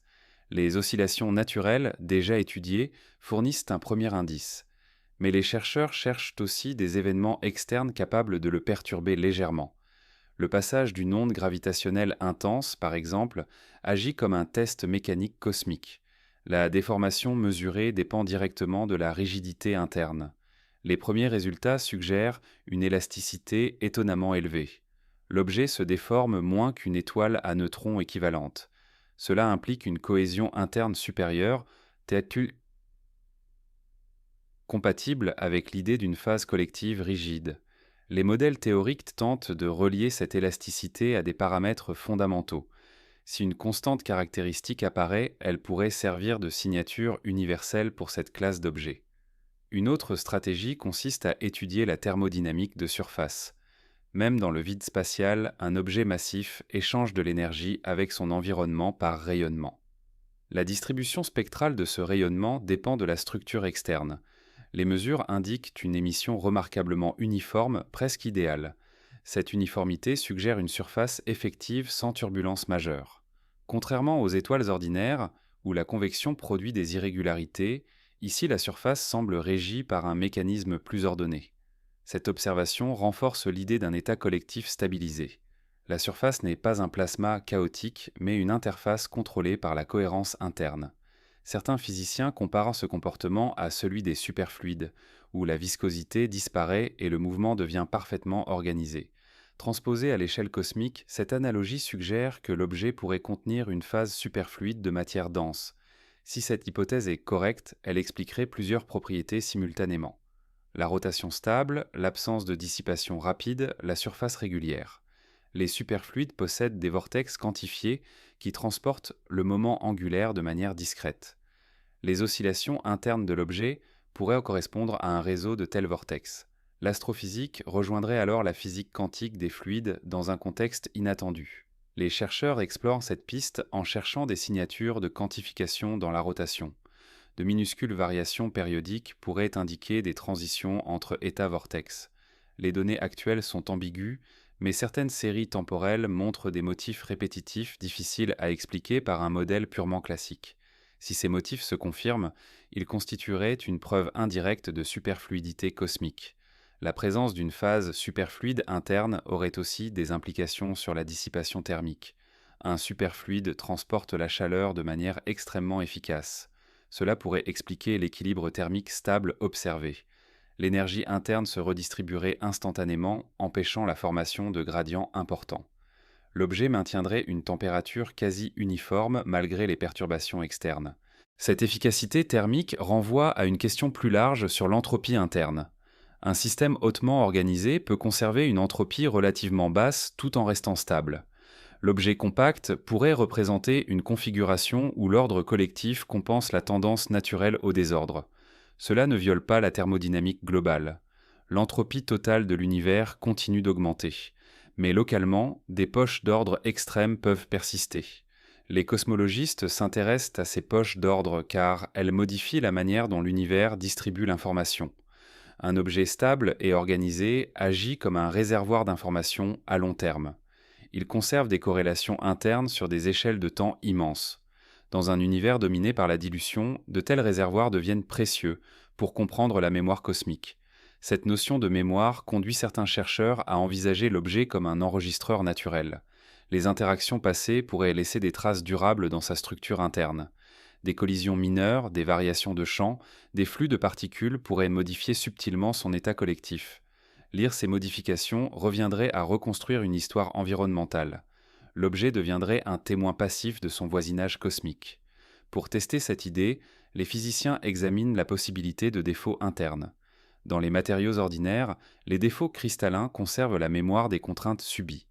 Si l'objet possède une structure analogue, des irrégularités internes pourraient refléter des événements passés. Les oscillations naturelles serviraient alors de sonde. Des anomalies dans le spectre vibratoire indiqueraient la présence de défauts. Les premières analyses montrent effectivement des écarts subtils par rapport au modèle parfaitement symétrique. Ces écarts pourraient être interprétés comme des imperfections structurelles. Rien ne prouve encore qu'ils correspondent à une mémoire historique, mais la possibilité ouvre un champ d'études nouveau. L'astrophysique deviendrait une science de la paléostructure cosmique. À un niveau plus fondamental, ces recherches touchent à la question de la granularité de l'espace-temps. Certaines théories de gravité quantique prédisent que l'espace possède une structure discrète à très petite échelle. Si l'objet compact concentre suffisamment d'énergie, cette granularité pourrait devenir mesurable indirectement. Les vibrations internes pourraient interagir avec la texture quantique de l'espace, produisant des signatures statistiques spécifiques. Les chercheurs cherchent donc des corrélations anormales dans les fluctuations fines du rayonnement. Un bruit non gaussien, par exemple, pourrait indiquer une interaction avec une structure sous-jacente. Détecter un tel signal serait révolutionnaire. Cela fournirait la première preuve expérimentale de la quantification de l'espace-temps. L'objet compact deviendrait un pont direct entre astrophysique et gravité quantique. Même sans confirmation immédiate, la simple possibilité transforme la stratégie d'observation. Les instruments ne cherchent plus seulement des valeurs moyennes, mais des distributions fines. La statistique devient un outil central. Chaque photon détecté porte une information potentielle sur la structure profonde de l'objet. Cette accumulation de données crée un défi computationnel. Les volumes d'informations dépassent la capacité d'analyse humaine directe. Les chercheurs utilisent des algorithmes d'apprentissage automatique pour détecter des motifs invisibles à l'œil nu. Ces outils ne remplacent pas la théorie. Ils servent de microscope statistique. Ils révèlent des régularités que les physiciens interprètent ensuite. L'usage de ces méthodes marque une évolution dans la pratique scientifique. L'objet compact n'est pas seulement étudié par des équations analytiques, mais par des explorations de données massives. La frontière entre observation et computation s'efface. La découverte devient un dialogue entre théorie, instruments et algorithmes. À mesure que les modèles se précisent, une question revient avec insistance. Pourquoi l'univers permet-il des états aussi organisés dans des régimes aussi extrêmes? La réponse pourrait résider dans la logique même des lois physiques. Les équations fondamentales ne favorisent pas la simplicité. Elles autorisent une diversité de solutions. L'organisation n'est pas une exception. C'est une conséquence naturelle de contraintes mathématiques profondes. L'objet compact incarne cette idée. Il montre que la complexité structurée peut émerger même sous des pressions écrasantes. La gravité n'est pas seulement destructrice, elle est aussi architecte. Elle façonne des formes d'ordre que nous commençons à peine à reconnaître. La possibilité que plusieurs niveaux de description soient nécessaires pour comprendre pleinement ces objets change la manière dont les physiciens conçoivent l'unification. Pendant des décennies, le rêve dominant était celui d'une équation unique capable de résumer toutes les interactions. L'objet compact introduit une nuance. Même si une théorie fondamentale existe, ses manifestations macroscopiques pourraient être irréductiblement multiples. Comme en météorologie, où les lois microscopiques sont connues mais la dynamique globale exige ses propres modèles, la matière gravitationnelle extrême pourrait nécessiter une hiérarchie permanente de description. Cette idée ne diminue pas la valeur d'une théorie fondamentale. Elle reconnaît simplement que la complexité émergente possède sa propre autonomie. L'objet étudié devient alors un exemple de ce que les philosophes de la science appellent une émergence forte. Les propriétés globales ne sont pas immédiatement lisibles dans les équations élémentaires. Elles apparaissent à travers l'organisation collective. Comprendre l'objet exige donc une navigation entre échelles. Les chercheurs adoptent une stratégie en couches. À la base des des modèles de particules décrivent les interactions fondamentales. Au niveau intermédiaire, des théories effectives capturent les phases collectives. Au sommet, des descriptions macroscopiques traduisent les observables astrophysiques. Chaque couche simplifie la précédente sans l'annuler. L'objet compact agit comme un test de cohérence entre ces couches. Les prédictions doivent s'aligner à travers l'échelle. Cette approche stratifiée influence directement la manière dont les données sont interprétées. Une mesure gravitationnelle brute n'est jamais lue isolément. Elle est comparée à des signatures attendues à plusieurs niveaux de modélisation. Si une anomalie apparaît dans une couche mais pas dans une autre, cela indique où la théorie doit être ajustée. L'objet devient un outil diagnostique pour la structure interne de la physique elle-même. Un exemple frappant concerne la dissipation d'énergie. À l'échelle macroscopique, l'objet semble presque parfaitement conservatif. Il perd très peu d'énergie. Mais à l'échelle microscopique, des processus dissipatifs doivent exister. La question devient alors, où va l'énergie manquante? Certains modèles suggèrent qu'elle est piégée dans des degrés de liberté interne invisibles à nos instruments actuels. L'objet agirait comme un réservoir caché, convertissant l'énergie externe en organisation interne. Cette hypothèse rapproche l'objet de certains systèmes biologiques ou informatiques où l'énergie sert à maintenir une structure plutôt qu'à produire un rayonnement visible. L'analogie n'est pas métaphorique. Elle indique que la matière peut utiliser l'énergie pour préserver un ordre interne. Dans ce sens, l'objet compact représente une forme extrême d'auto-organisation gravitationnelle. Les chercheurs commencent donc à parler de métabolisme énergétique cosmique. Le terme ne suggère aucune activité biologique. Il décrit simplement un flux d'énergie interne stabilisant la structure. L'objet absorbe, redistribue et stocke. Cette dynamique interne pourrait être essentielle à sa longévité. Sans elle, la pression gravitationnelle finirait par l'emporter. Pour tester cette idée, les physiciens analysent les corrélations temporelles fines dans le rayonnement émis. Un métabolisme interne produirait des motifs quasi périodiques, comme une respiration énergétique. Les données actuelles révèlent des oscillations lentes, compatibles avec cette image. Elles ne sont pas strictement régulières, mais elles montrent une structure répétitive. Cette découverte ouvre une perspective inattendue. L'objet pourrait posséder un cycle interne, une dynamique propre indépendante des influences externes. Ce cycle serait la signature d'un équilibre actif plutôt que statique. L'objet ne serait pas figé, il serait en mouvement permanent à l'intérieur. Cette idée transforme la notion même de stabilité. La stabilité ne serait plus l'absence de changement, mais la répétition contrôlée de processus internes. L'objet maintiendrait son identité à travers une dynamique cyclique. C'est une stabilité vivante au sens physique du terme, un équilibre dynamique. La reconnaissance de cette dynamique interne conduit à une question sur l'évolution à très long terme. Les cycles pourraient-ils se modifier progressivement? Une dérive lente indiquerait que l'objet évolue vers un attracteur encore plus stable. Les simulations montrent effectivement des trajectoires où la dynamique interne se simplifie avec le temps. L'objet tendrait vers une organisation plus efficace. Cette tendance vers l'efficacité rappelle des principes d'optimisation présents dans de nombreux systèmes naturels. Les configurations inefficaces disparaissent. Les configurations stables persistent. À l'échelle cosmique, ce processus sélectionne des architectures durables. L'objet compact pourrait être le produit d'une sélection gravitationnelle sur des milliards d'années. Cette perspective donne à la cosmologie une dimension quasi évolutive. Les structures ne sont pas seulement créées, elles sont filtrées par la dynamique de l'univers. Ce filtrage favorise certaines formes. L'objet étudié pourrait être l'une de ces formes sélectionnées. Les astrophysiciens examinent alors la possibilité d'une écologie cosmique. Différentes classes d'objets interagissent et se transforment. Les collisions, les fusions, les accrétions modifient la population globale. L'objet compact devient un acteur dans ce réseau d'interactions. Il influence la survie d'autres structures. Dans certaines simulations, la présence de ces objets stabilise des systèmes stellaires voisins. Leur gravité agit comme un ancrage réduisant la dispersion. Ils jouent un rôle comparable à celui de noyaux dans des systèmes moléculaires. Cette fonction stabilisatrice pourrait expliquer certaines architectures galactiques observées. Si cette influence se confirme, l'objet cesse d'être une curiosité isolée. Il devient un composant fonctionnel de la mécanique cosmique. Sa rareté relative n'annule pas son importance. Même une petite population peut produire des effets structuraux majeurs. Cette reconnaissance conduit à une révision des modèles galactiques. Les astrophysiciens introduisent ces objets comme paramètres dynamiques dans leurs simulations. Les résultats montrent des différences subtiles mais systématiques.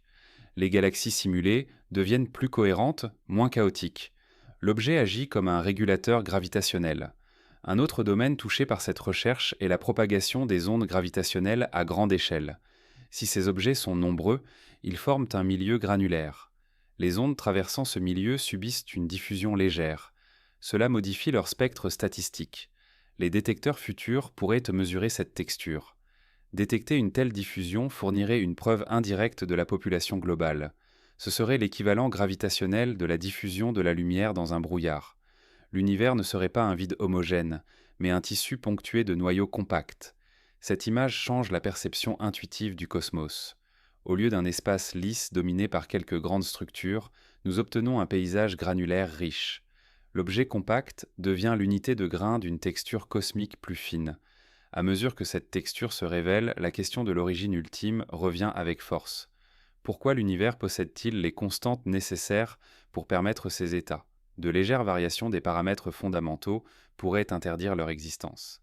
Leur présence suggère que notre univers explore une région spécifique de l'espace des lois possibles. Certains cosmologistes voient dans cette coïncidence une indication sur la structure des théories fondamentales. Les constantes ne seraient pas arbitraires. Elles pourraient émerger d'une contrainte plus profonde favorisant la richesse structurelle. L'objet compact devient alors un indice sur la logique interne de l'univers. Cette spéculation reste prudente. Elle ne prétend pas expliquer l'origine des lois. Elle souligne simplement que certaines propriétés émergent parce que les lois le permettent. L'objet est un témoin de cette permissivité. En observant ces structures, les chercheurs développent une sensibilité nouvelle à la notion de possibilité physique. La question n'est plus seulement ce qui existe, mais ce qui pourrait exister. L'univers observable devient un échantillon dans un espace de solutions plus vaste. L'objet compact agit comme une balise dans cet espace. Il marque une région de stabilité inattendue. Sa découverte suggère que d'autres régions restent à explorer. Chaque nouvelle observation affine la carte.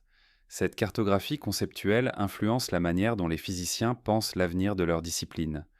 La recherche ne vise plus seulement la précision, mais l'exploration systématique des régimes extrêmes. Les frontières deviennent des laboratoires. Dans ce contexte, l'objet étudié joue un rôle pédagogique majeur. Il enseigne aux chercheurs à ne pas confondre familiarité et exhaustivité. Le fait qu'un phénomène n'ait pas été observé auparavant ne signifie pas qu'il est impossible. Cela signifie souvent que nos instruments ou nos attentes étaient insuffisants. Si l'univers autorise des niveaux d'organisation encore inconnus, alors l'étude de ces objets devient une recherche de continuité plutôt qu'une quête d'exception. Les physiciens commencent à envisager une gradation où la complexité structurelle augmente avec la densité, mais pas de manière monotone. Certaines régions de ce paysage pourraient favoriser des architectures inattendues. L'objet compact étudié pourrait être la première preuve que la gravité extrême n'écrase pas systématiquement la complexité, mais peut au contraire la stabiliser. Cette idée renverse une intuition profondément ancrée. Nous associons la pression extrême à la destruction de la structure. Pourtant, dans certains matériaux terrestres, la pression crée de nouvelles phases plus ordonnées. Les cristaux haute pression en sont un exemple. Transposée à l'échelle cosmique, cette logique suggère que la gravité peut servir de catalyseur d'ordre.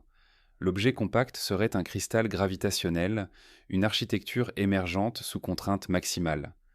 Pour explorer cette analogie, les chercheurs appliquent des outils de physique statistique avancés. Ils modélisent la matière interne comme un réseau de particules corrélées plutôt que comme un fluide uniforme. Les corrélations longues portées deviennent essentielles. Elles permettent à des régions distantes de coopérer, créant une cohérence globale. Cette cohérence pourrait expliquer la rigidité observée. Les simulations révèlent que certaines configurations collectives possèdent une propriété remarquable. Elles minimisent simultanément l'énergie et l'information libre. Autrement dit, elles sont à la fois stables physiquement et simples informationnellement. Cette double optimisation pourrait être la clé de leur persistance. L'objet ne résiste pas seulement parce qu'il est solide, il résiste parce qu'il représente une solution élégante dans l'espace des possibilités. Cette élégance mathématique attire l'attention des théoriciens. Les solutions élégantes ont souvent une portée universelle. Elles apparaissent dans des contextes différents. L'objet compact pourrait être une manifestation d'un principe plus général d'organisation sous contrainte. Ce principe relierait la physique gravitationnelle à d'autres domaines, de la matière condensée à la théorie de l'information. Un aspect central de cette organisation concerne la circulation interne de l'énergie. Les modèles récents décrivent l'objet comme un réseau de flux fermés. L'énergie ne s'échappe pas immédiatement. Elle circule dans des boucles internes, maintenant la cohérence structurelle. Cette circulation rappelle les courants persistants dans les superfluides. Elle suggère que l'objet possède une topologie interne stable. La topologie devient alors un concept clé. Certaines configurations sont protégées par leur forme plutôt que par leurs matériaux. Un nœud topologique ne peut pas être défait sans rupture. Si l'objet compact contient de tels nœuds, sa stabilité provient de la géométrie interne. Les perturbations externes ne suffisent pas à le désorganiser. Elles glissent autour de la structure. Les physiciens cherchent des signatures de cette protection topologique. Des transitions internes rares pourraient produire des émissions spécifiques, analogues à des décharges de contraintes. Les observations montrent effectivement des événements énergétiques faibles mais distincts, non associés à des interactions externes évidentes. Ces événements pourraient être des réarrangements topologiques internes. Si cette interprétation est correcte, l'objet possède une dynamique discrète. Il évolue par saut plutôt que par changement continu. Cette granularité interne rapproche son comportement de certains systèmes quantiques macroscopiques.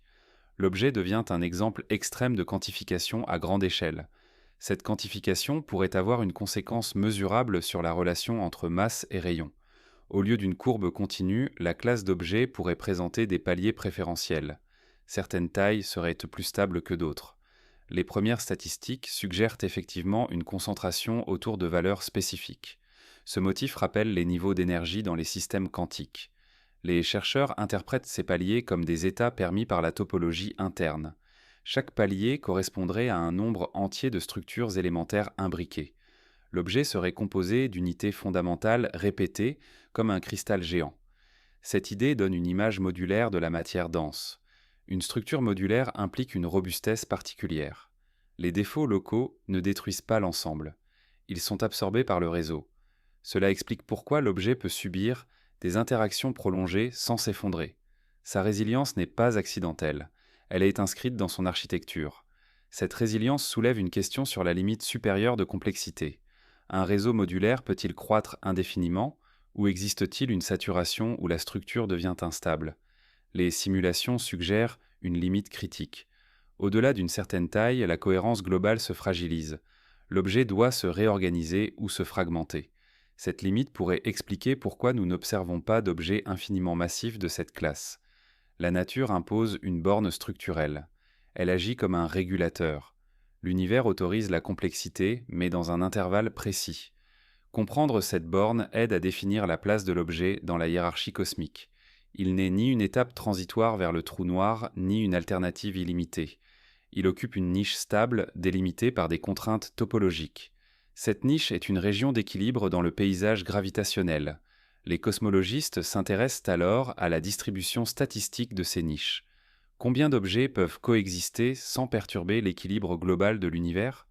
Les modèles indiquent qu'une population modérée est compatible avec l'expansion cosmique. Trop nombreux, ils modifieraient la dynamique à grande échelle. Leur rareté relative devient une nécessité structurelle. Cette contrainte statistique relie l'objet à la structure globale du cosmos. Sa présence n'est pas isolée, elle s'inscrit dans une économie gravitationnelle. L'univers distribue la matière entre différentes phases stables. Les objets compacts représentent une part de ce budget. Cette idée de budget cosmique introduit une perspective systémique. L'univers n'est pas un ensemble d'objets indépendants. C'est un réseau de phases en équilibre. Les transitions entre phases redistribuent l'énergie et la matière. L'objet compact est un nœud dans ce réseau. Les chercheurs explorent alors la possibilité de cycles cosmologiques locaux. Une région riche en objets compacts pourrait évoluer différemment d'une région pauvre. Les interactions gravitationnelles collectives produiraient des dynamiques spécifiques. Cela pourrait expliquer certaines variations observées dans la formation galactique. Ces variations ne seraient pas aléatoires. Elles reflèteraient la composition phase du milieu. Les objets compacts agiraient comme des catalyseurs d'évolution régionale. Leur influence dépasserait leur taille individuelle. Cette vision régionale rapproche la cosmologie de l'écologie physique. Différentes phases coexistent et interagissent. L'équilibre global résulte de ces interactions. L'objet compact devient une espèce dans cette écologie cosmique. Si la distinction entre structure physique et structure informationnelle devient floue dans ces régimes extrêmes, alors l'objet compact étudié cesse d'être seulement un problème d'astrophysique. Il devient un laboratoire pour tester une hypothèse plus vaste, celle selon laquelle l'information n'est pas simplement contenue dans la matière, mais participe activement à sa stabilité. Cette idée, longtemps confinée à la théorie, prend ici une forme observable. L'objet semble maintenir son organisation non seulement par des forces, mais par des contraintes informationnelles internes. Dans les systèmes ordinaires, l'information décrit l'état du système. Ici, elle pourrait contribuer à le maintenir. Les corrélations internes ne seraient pas de simples conséquences passives, mais des éléments actifs de la structure. Les physiciens parlent alors de rigidité informationnelle. Une configuration possède une rigidité informationnelle élevée lorsque ses états internes sont fortement corrélés, rendant toute perturbation globale coûteuse. L'objet compact pourrait représenter un maximum local de cette rigidité. Pour mesurer indirectement cette propriété, les chercheurs analysent la réponse de l'objet à des perturbations aléatoires. Un système faiblement corrélé se désorganise rapidement. Un système fortement corrélé redistribue la perturbation sans perdre sa cohérence. Les observations indiquent que l'objet appartient à la seconde catégorie. Les fluctuations externes se propagent comme des ondes amorties plutôt que comme des ruptures. Cette propagation amortie révèle une capacité d'autocorrection interne. L'objet agit comme un code physique résistant aux erreurs. Cette analogie avec la théorie de l'information n'est pas décorative. Elle suggère que la stabilité macroscopique pourrait être interprétée comme une propriété de correction d'erreurs naturelles. La matière dense formerait un système qui protège son propre état. Les chercheurs commencent alors à modéliser l'objet avec des outils issus de l'informatique théorique. Ils représentent la structure interne comme un réseau de bits corrélés où chaque région influence ses voisines. Cette abstraction permet de calculer la résilience informationnelle. Les résultats montrent que certaines configurations atteignent un seuil critique où l'information devient globalement protégée. L'objet pourrait opérer dans ce régime. Cette protection globale expliquerait pourquoi l'objet conserve ses propriétés sur des échelles de temps cosmologiques. Les erreurs locales ne s'accumulent pas. Elles sont absorbées par la redondance interne. L'organisation persiste. L'objet devient une mémoire physique durable. Une mémoire durable à l'échelle cosmique soulève une question fascinante. L'univers pourrait-il utiliser de telles structures pour stocker de l'information à long terme? Cette idée ne suppose aucune intention. Elle décrit simplement une possibilité physique. Certaines configurations pourraient servir de réservoir d'informations naturelles survivant aux transformations environnantes. Si tel est le cas, l'objet compact serait un exemple extrême de conservation informationnelle. Son existence montrerait que la matière peut protéger l'information contre la dégradation anthropique locale. Cette capacité modifie la manière dont nous pensons l'irréversibilité. L'entropie globale augmente, mais des îlots d'ordre persistent. Ces îlots pourraient jouer un rôle dans la dynamique cosmique à long terme. Ils agiraient comme des noyaux de mémoire, influençant la manière dont les structures futures émergent. L'objet compact deviendrait un acteur dans la transmission de l'ordre à travers le temps. Pour explorer cette possibilité, les chercheurs examinent la corrélation entre l'objet et son environnement sur des milliards d'années. Les simulations montrent que des structures voisines tendent à s'aligner avec sa dynamique. L'objet agit comme un attracteur informationnel. Il impose une cohérence régionale. Cette cohérence ne viole aucune loi physique. Elle résulte simplement de la propagation des corrélations. Un système fortement organisé influence les systèmes voisins. L'ordre se diffuse. L'objet compact devient une source locale de structuration. Cette diffusion d'ordre rapproche la cosmologie de la théorie des systèmes complexes. Les structures émergent par interaction, pas seulement par conditions initiales. L'objet compact agit comme un centre de synchronisation gravitationnelle. Les astrophysiciens observent effectivement des alignements subtils dans certaines régions contenant des candidats similaires. Les mouvements stellaires montrent des corrélations fines. Ces motifs pourraient être la trace d'une influence collective. Rien de spectaculaire, mais une texture cohérente. Cette texture suggère que la gravité extrême peut produire non seulement des objets stables, mais des champs d'organisation. L'objet n'est plus une entité isolée, il devient un générateur de structures. Si l'univers possède une capacité intrinsèque à produire de l'ordre sous contrainte gravitationnelle, alors l'objet compact étudié pourrait être interprété comme un point d'entrée vers une théorie plus générale de l'auto-organisation cosmique. Jusqu'ici, l'auto-organisation était principalement étudiée dans des systèmes thermodynamiques éloignés de l'équilibre, comme les cellules biologiques, les réactions chimiques oscillantes ou les dynamiques climatiques. Découvrir un analogue à l'échelle astrophysique suggère que ce principe n'est pas local ou contingent, mais inscrit dans la structure même des lois physiques. Dans cette perspective, la gravité ne serait pas seulement une force d'attraction aveugle. Elle deviendrait un opérateur de sélection structurelle. Sous certaines conditions, elle favoriserait des architectures capables de canaliser l'énergie plutôt que de la dissiper immédiatement. L'objet compact serait l'exemple extrême de cette canalisation. Sa stabilité ne viendrait pas d'une immobilité, mais d'un flux interne parfaitement organisé. Les physiciens commencent alors à reformuler le problème en termes de flux plutôt qu'en termes de matière. L'objet n'est plus vu comme une masse statique, mais comme un circuit énergétique fermé. L'énergie circule, se transforme, revient à son point de départ. Cette circulation maintient la forme globale. Si le flux s'interrompait, la structure s'effondrerait. La matière devient le support d'un processus plutôt qu'une substance inerte. Cette reformulation rapproche la cosmologie de la théorie des réseaux dynamiques. Dans ces réseaux, la stabilité émerge de la circulation continue d'informations ou d'énergie. Un nœud isolé n'a pas de sens. Ce qui compte, c'est la boucle. L'objet compact pourrait être une boucle gravitationnelle auto-entretenue, un attracteur dynamique figé dans l'espace. Les simulations avancées montrent que certaines équations de champ autorisent précisément ce type de solution. Des configurations où la matière et la géométrie échangent de l'énergie de manière cyclique. Ces cycles ne sont pas visibles directement, mais leurs effets macroscopiques correspondent aux signatures observées. L'objet devient une oscillation stable plutôt qu'un bloc. Cette vision dynamique éclaire un détail longtemps jugé secondaire. Les micro-variations mesurées dans son rayonnement ne sont pas du bruit. Elles pourraient être la trace de ce cycle interne. Une pulsation subtile, trop régulière pour être aléatoire, trop complexe pour être mécanique. Une respiration gravitationnelle. Si cette respiration existe, elle implique une notion nouvelle de temps interne. L'objet posséderait sa propre horloge indépendante du temps cosmique environnant. Cette horloge serait définie par la période du cycle énergétique. À l'échelle humaine, elle paraît constante. À l'échelle cosmique, elle pourrait dériver lentement. Cette dérive deviendrait un indicateur de vieillissement structurel. L'objet ne serait pas éternel. Il évoluerait vers des cycles plus efficaces, plus courts ou plus longs selon sa trajectoire énergétique. Comprendre cette évolution exigerait une théorie de la thermodynamique gravitationnelle dynamique où les cycles remplacent les états d'équilibre statique. Cette idée modifie profondément la notion de stabilité. La stabilité n'est plus un point fixe, c'est une orbite dans l'espace des états. L'objet se maintient en mouvement. Sa persistance dépend de sa capacité à conserver la boucle. Les chercheurs examinent alors la robustesse de cette orbite. Peut-elle survivre à des perturbations massives comme une collision ou une accrétion brutale?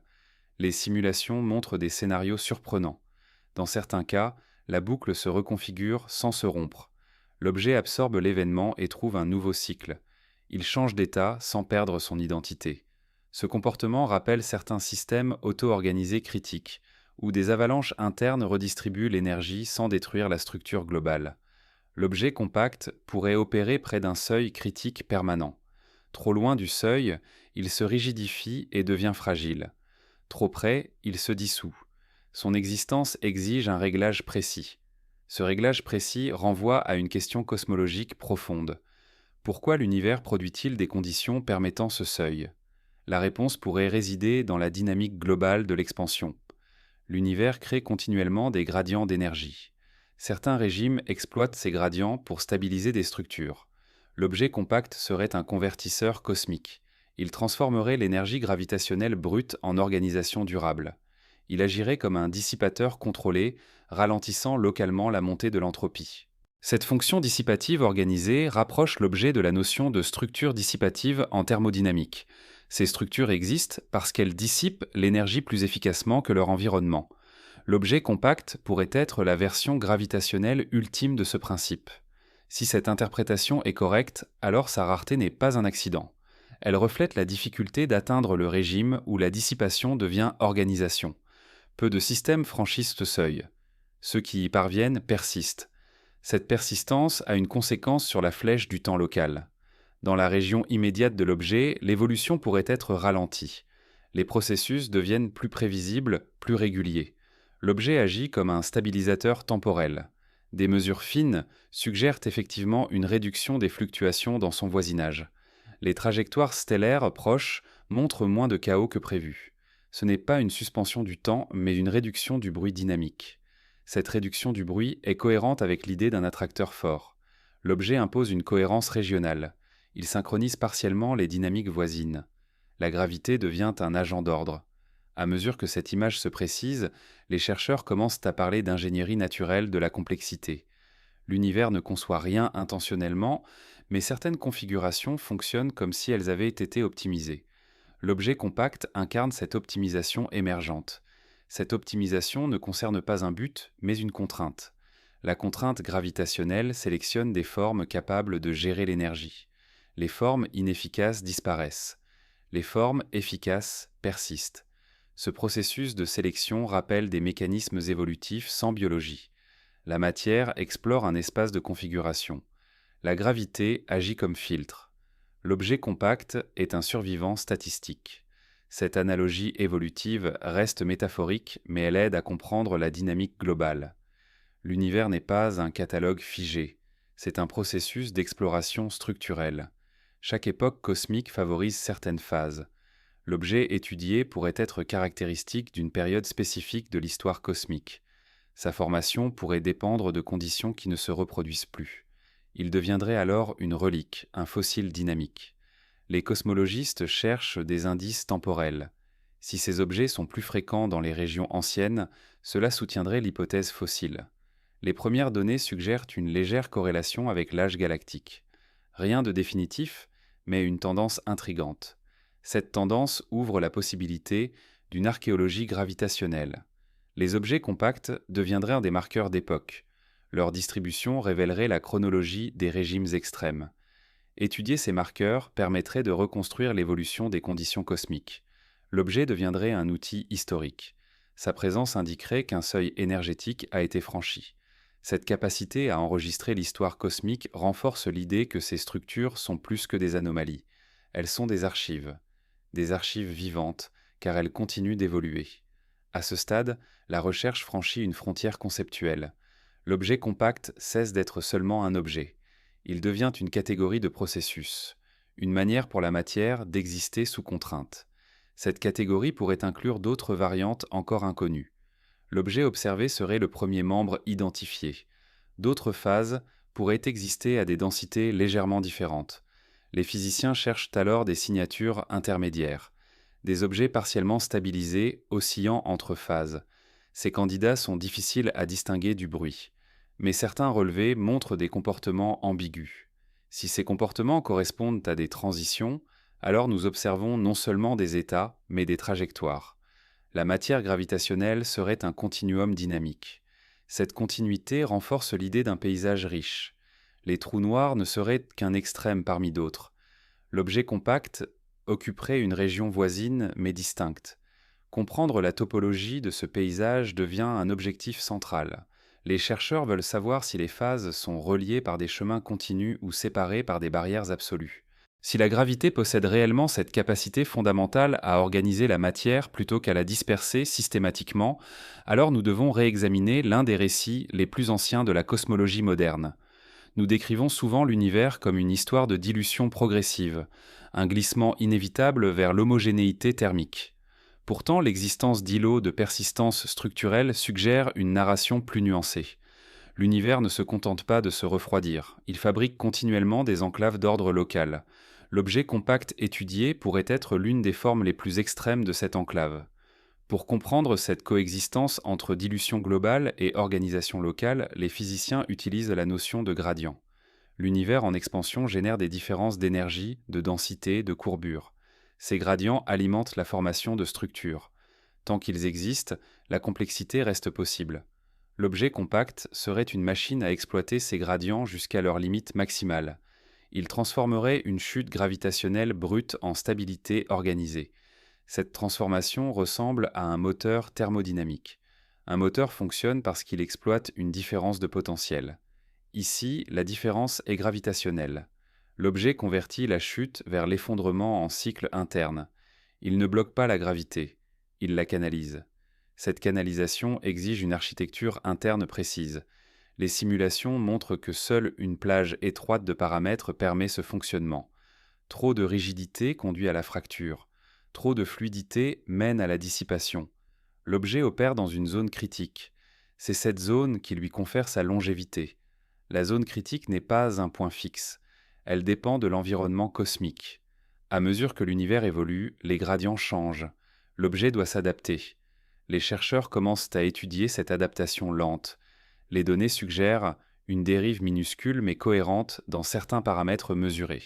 L'objet semble suivre l'évolution cosmique plutôt que lui résister. Cette capacité d'ajustement implique une forme de plasticité interne. La structure n'est pas rigide au sens absolu. Elle possède des degrés de liberté permettant une reconfiguration douce. Cette plasticité est la condition de la persistance.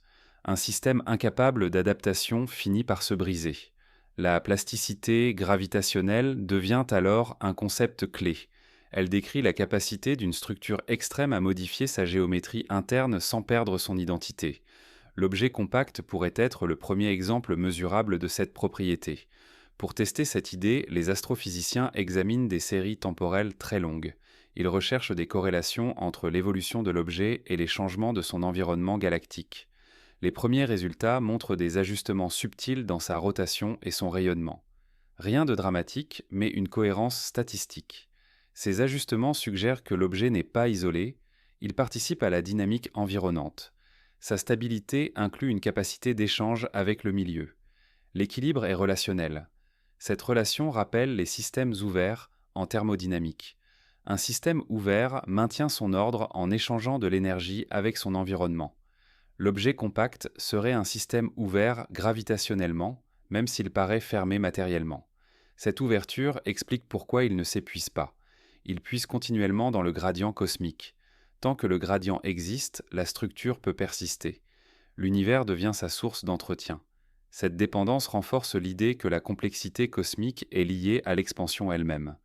L'expansion n'est pas seulement une dilution, elle crée les conditions de l'organisation locale.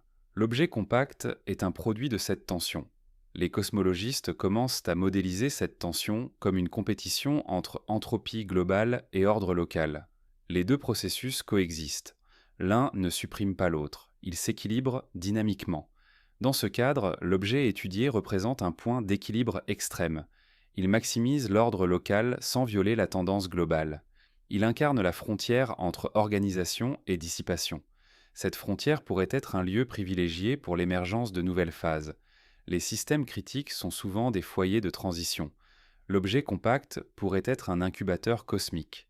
Certains théoriciens vont jusqu'à proposer que des fluctuations quantiques amplifiées dans ces environnements pourraient produire des structures inédites. L'objet deviendrait une matrice de complexité. Cette idée reste spéculative, mais elle attire l'attention sur un point essentiel. Les régimes extrêmes ne sont pas seulement des limites, ce sont des laboratoires de création. L'univers y teste des configurations improbables.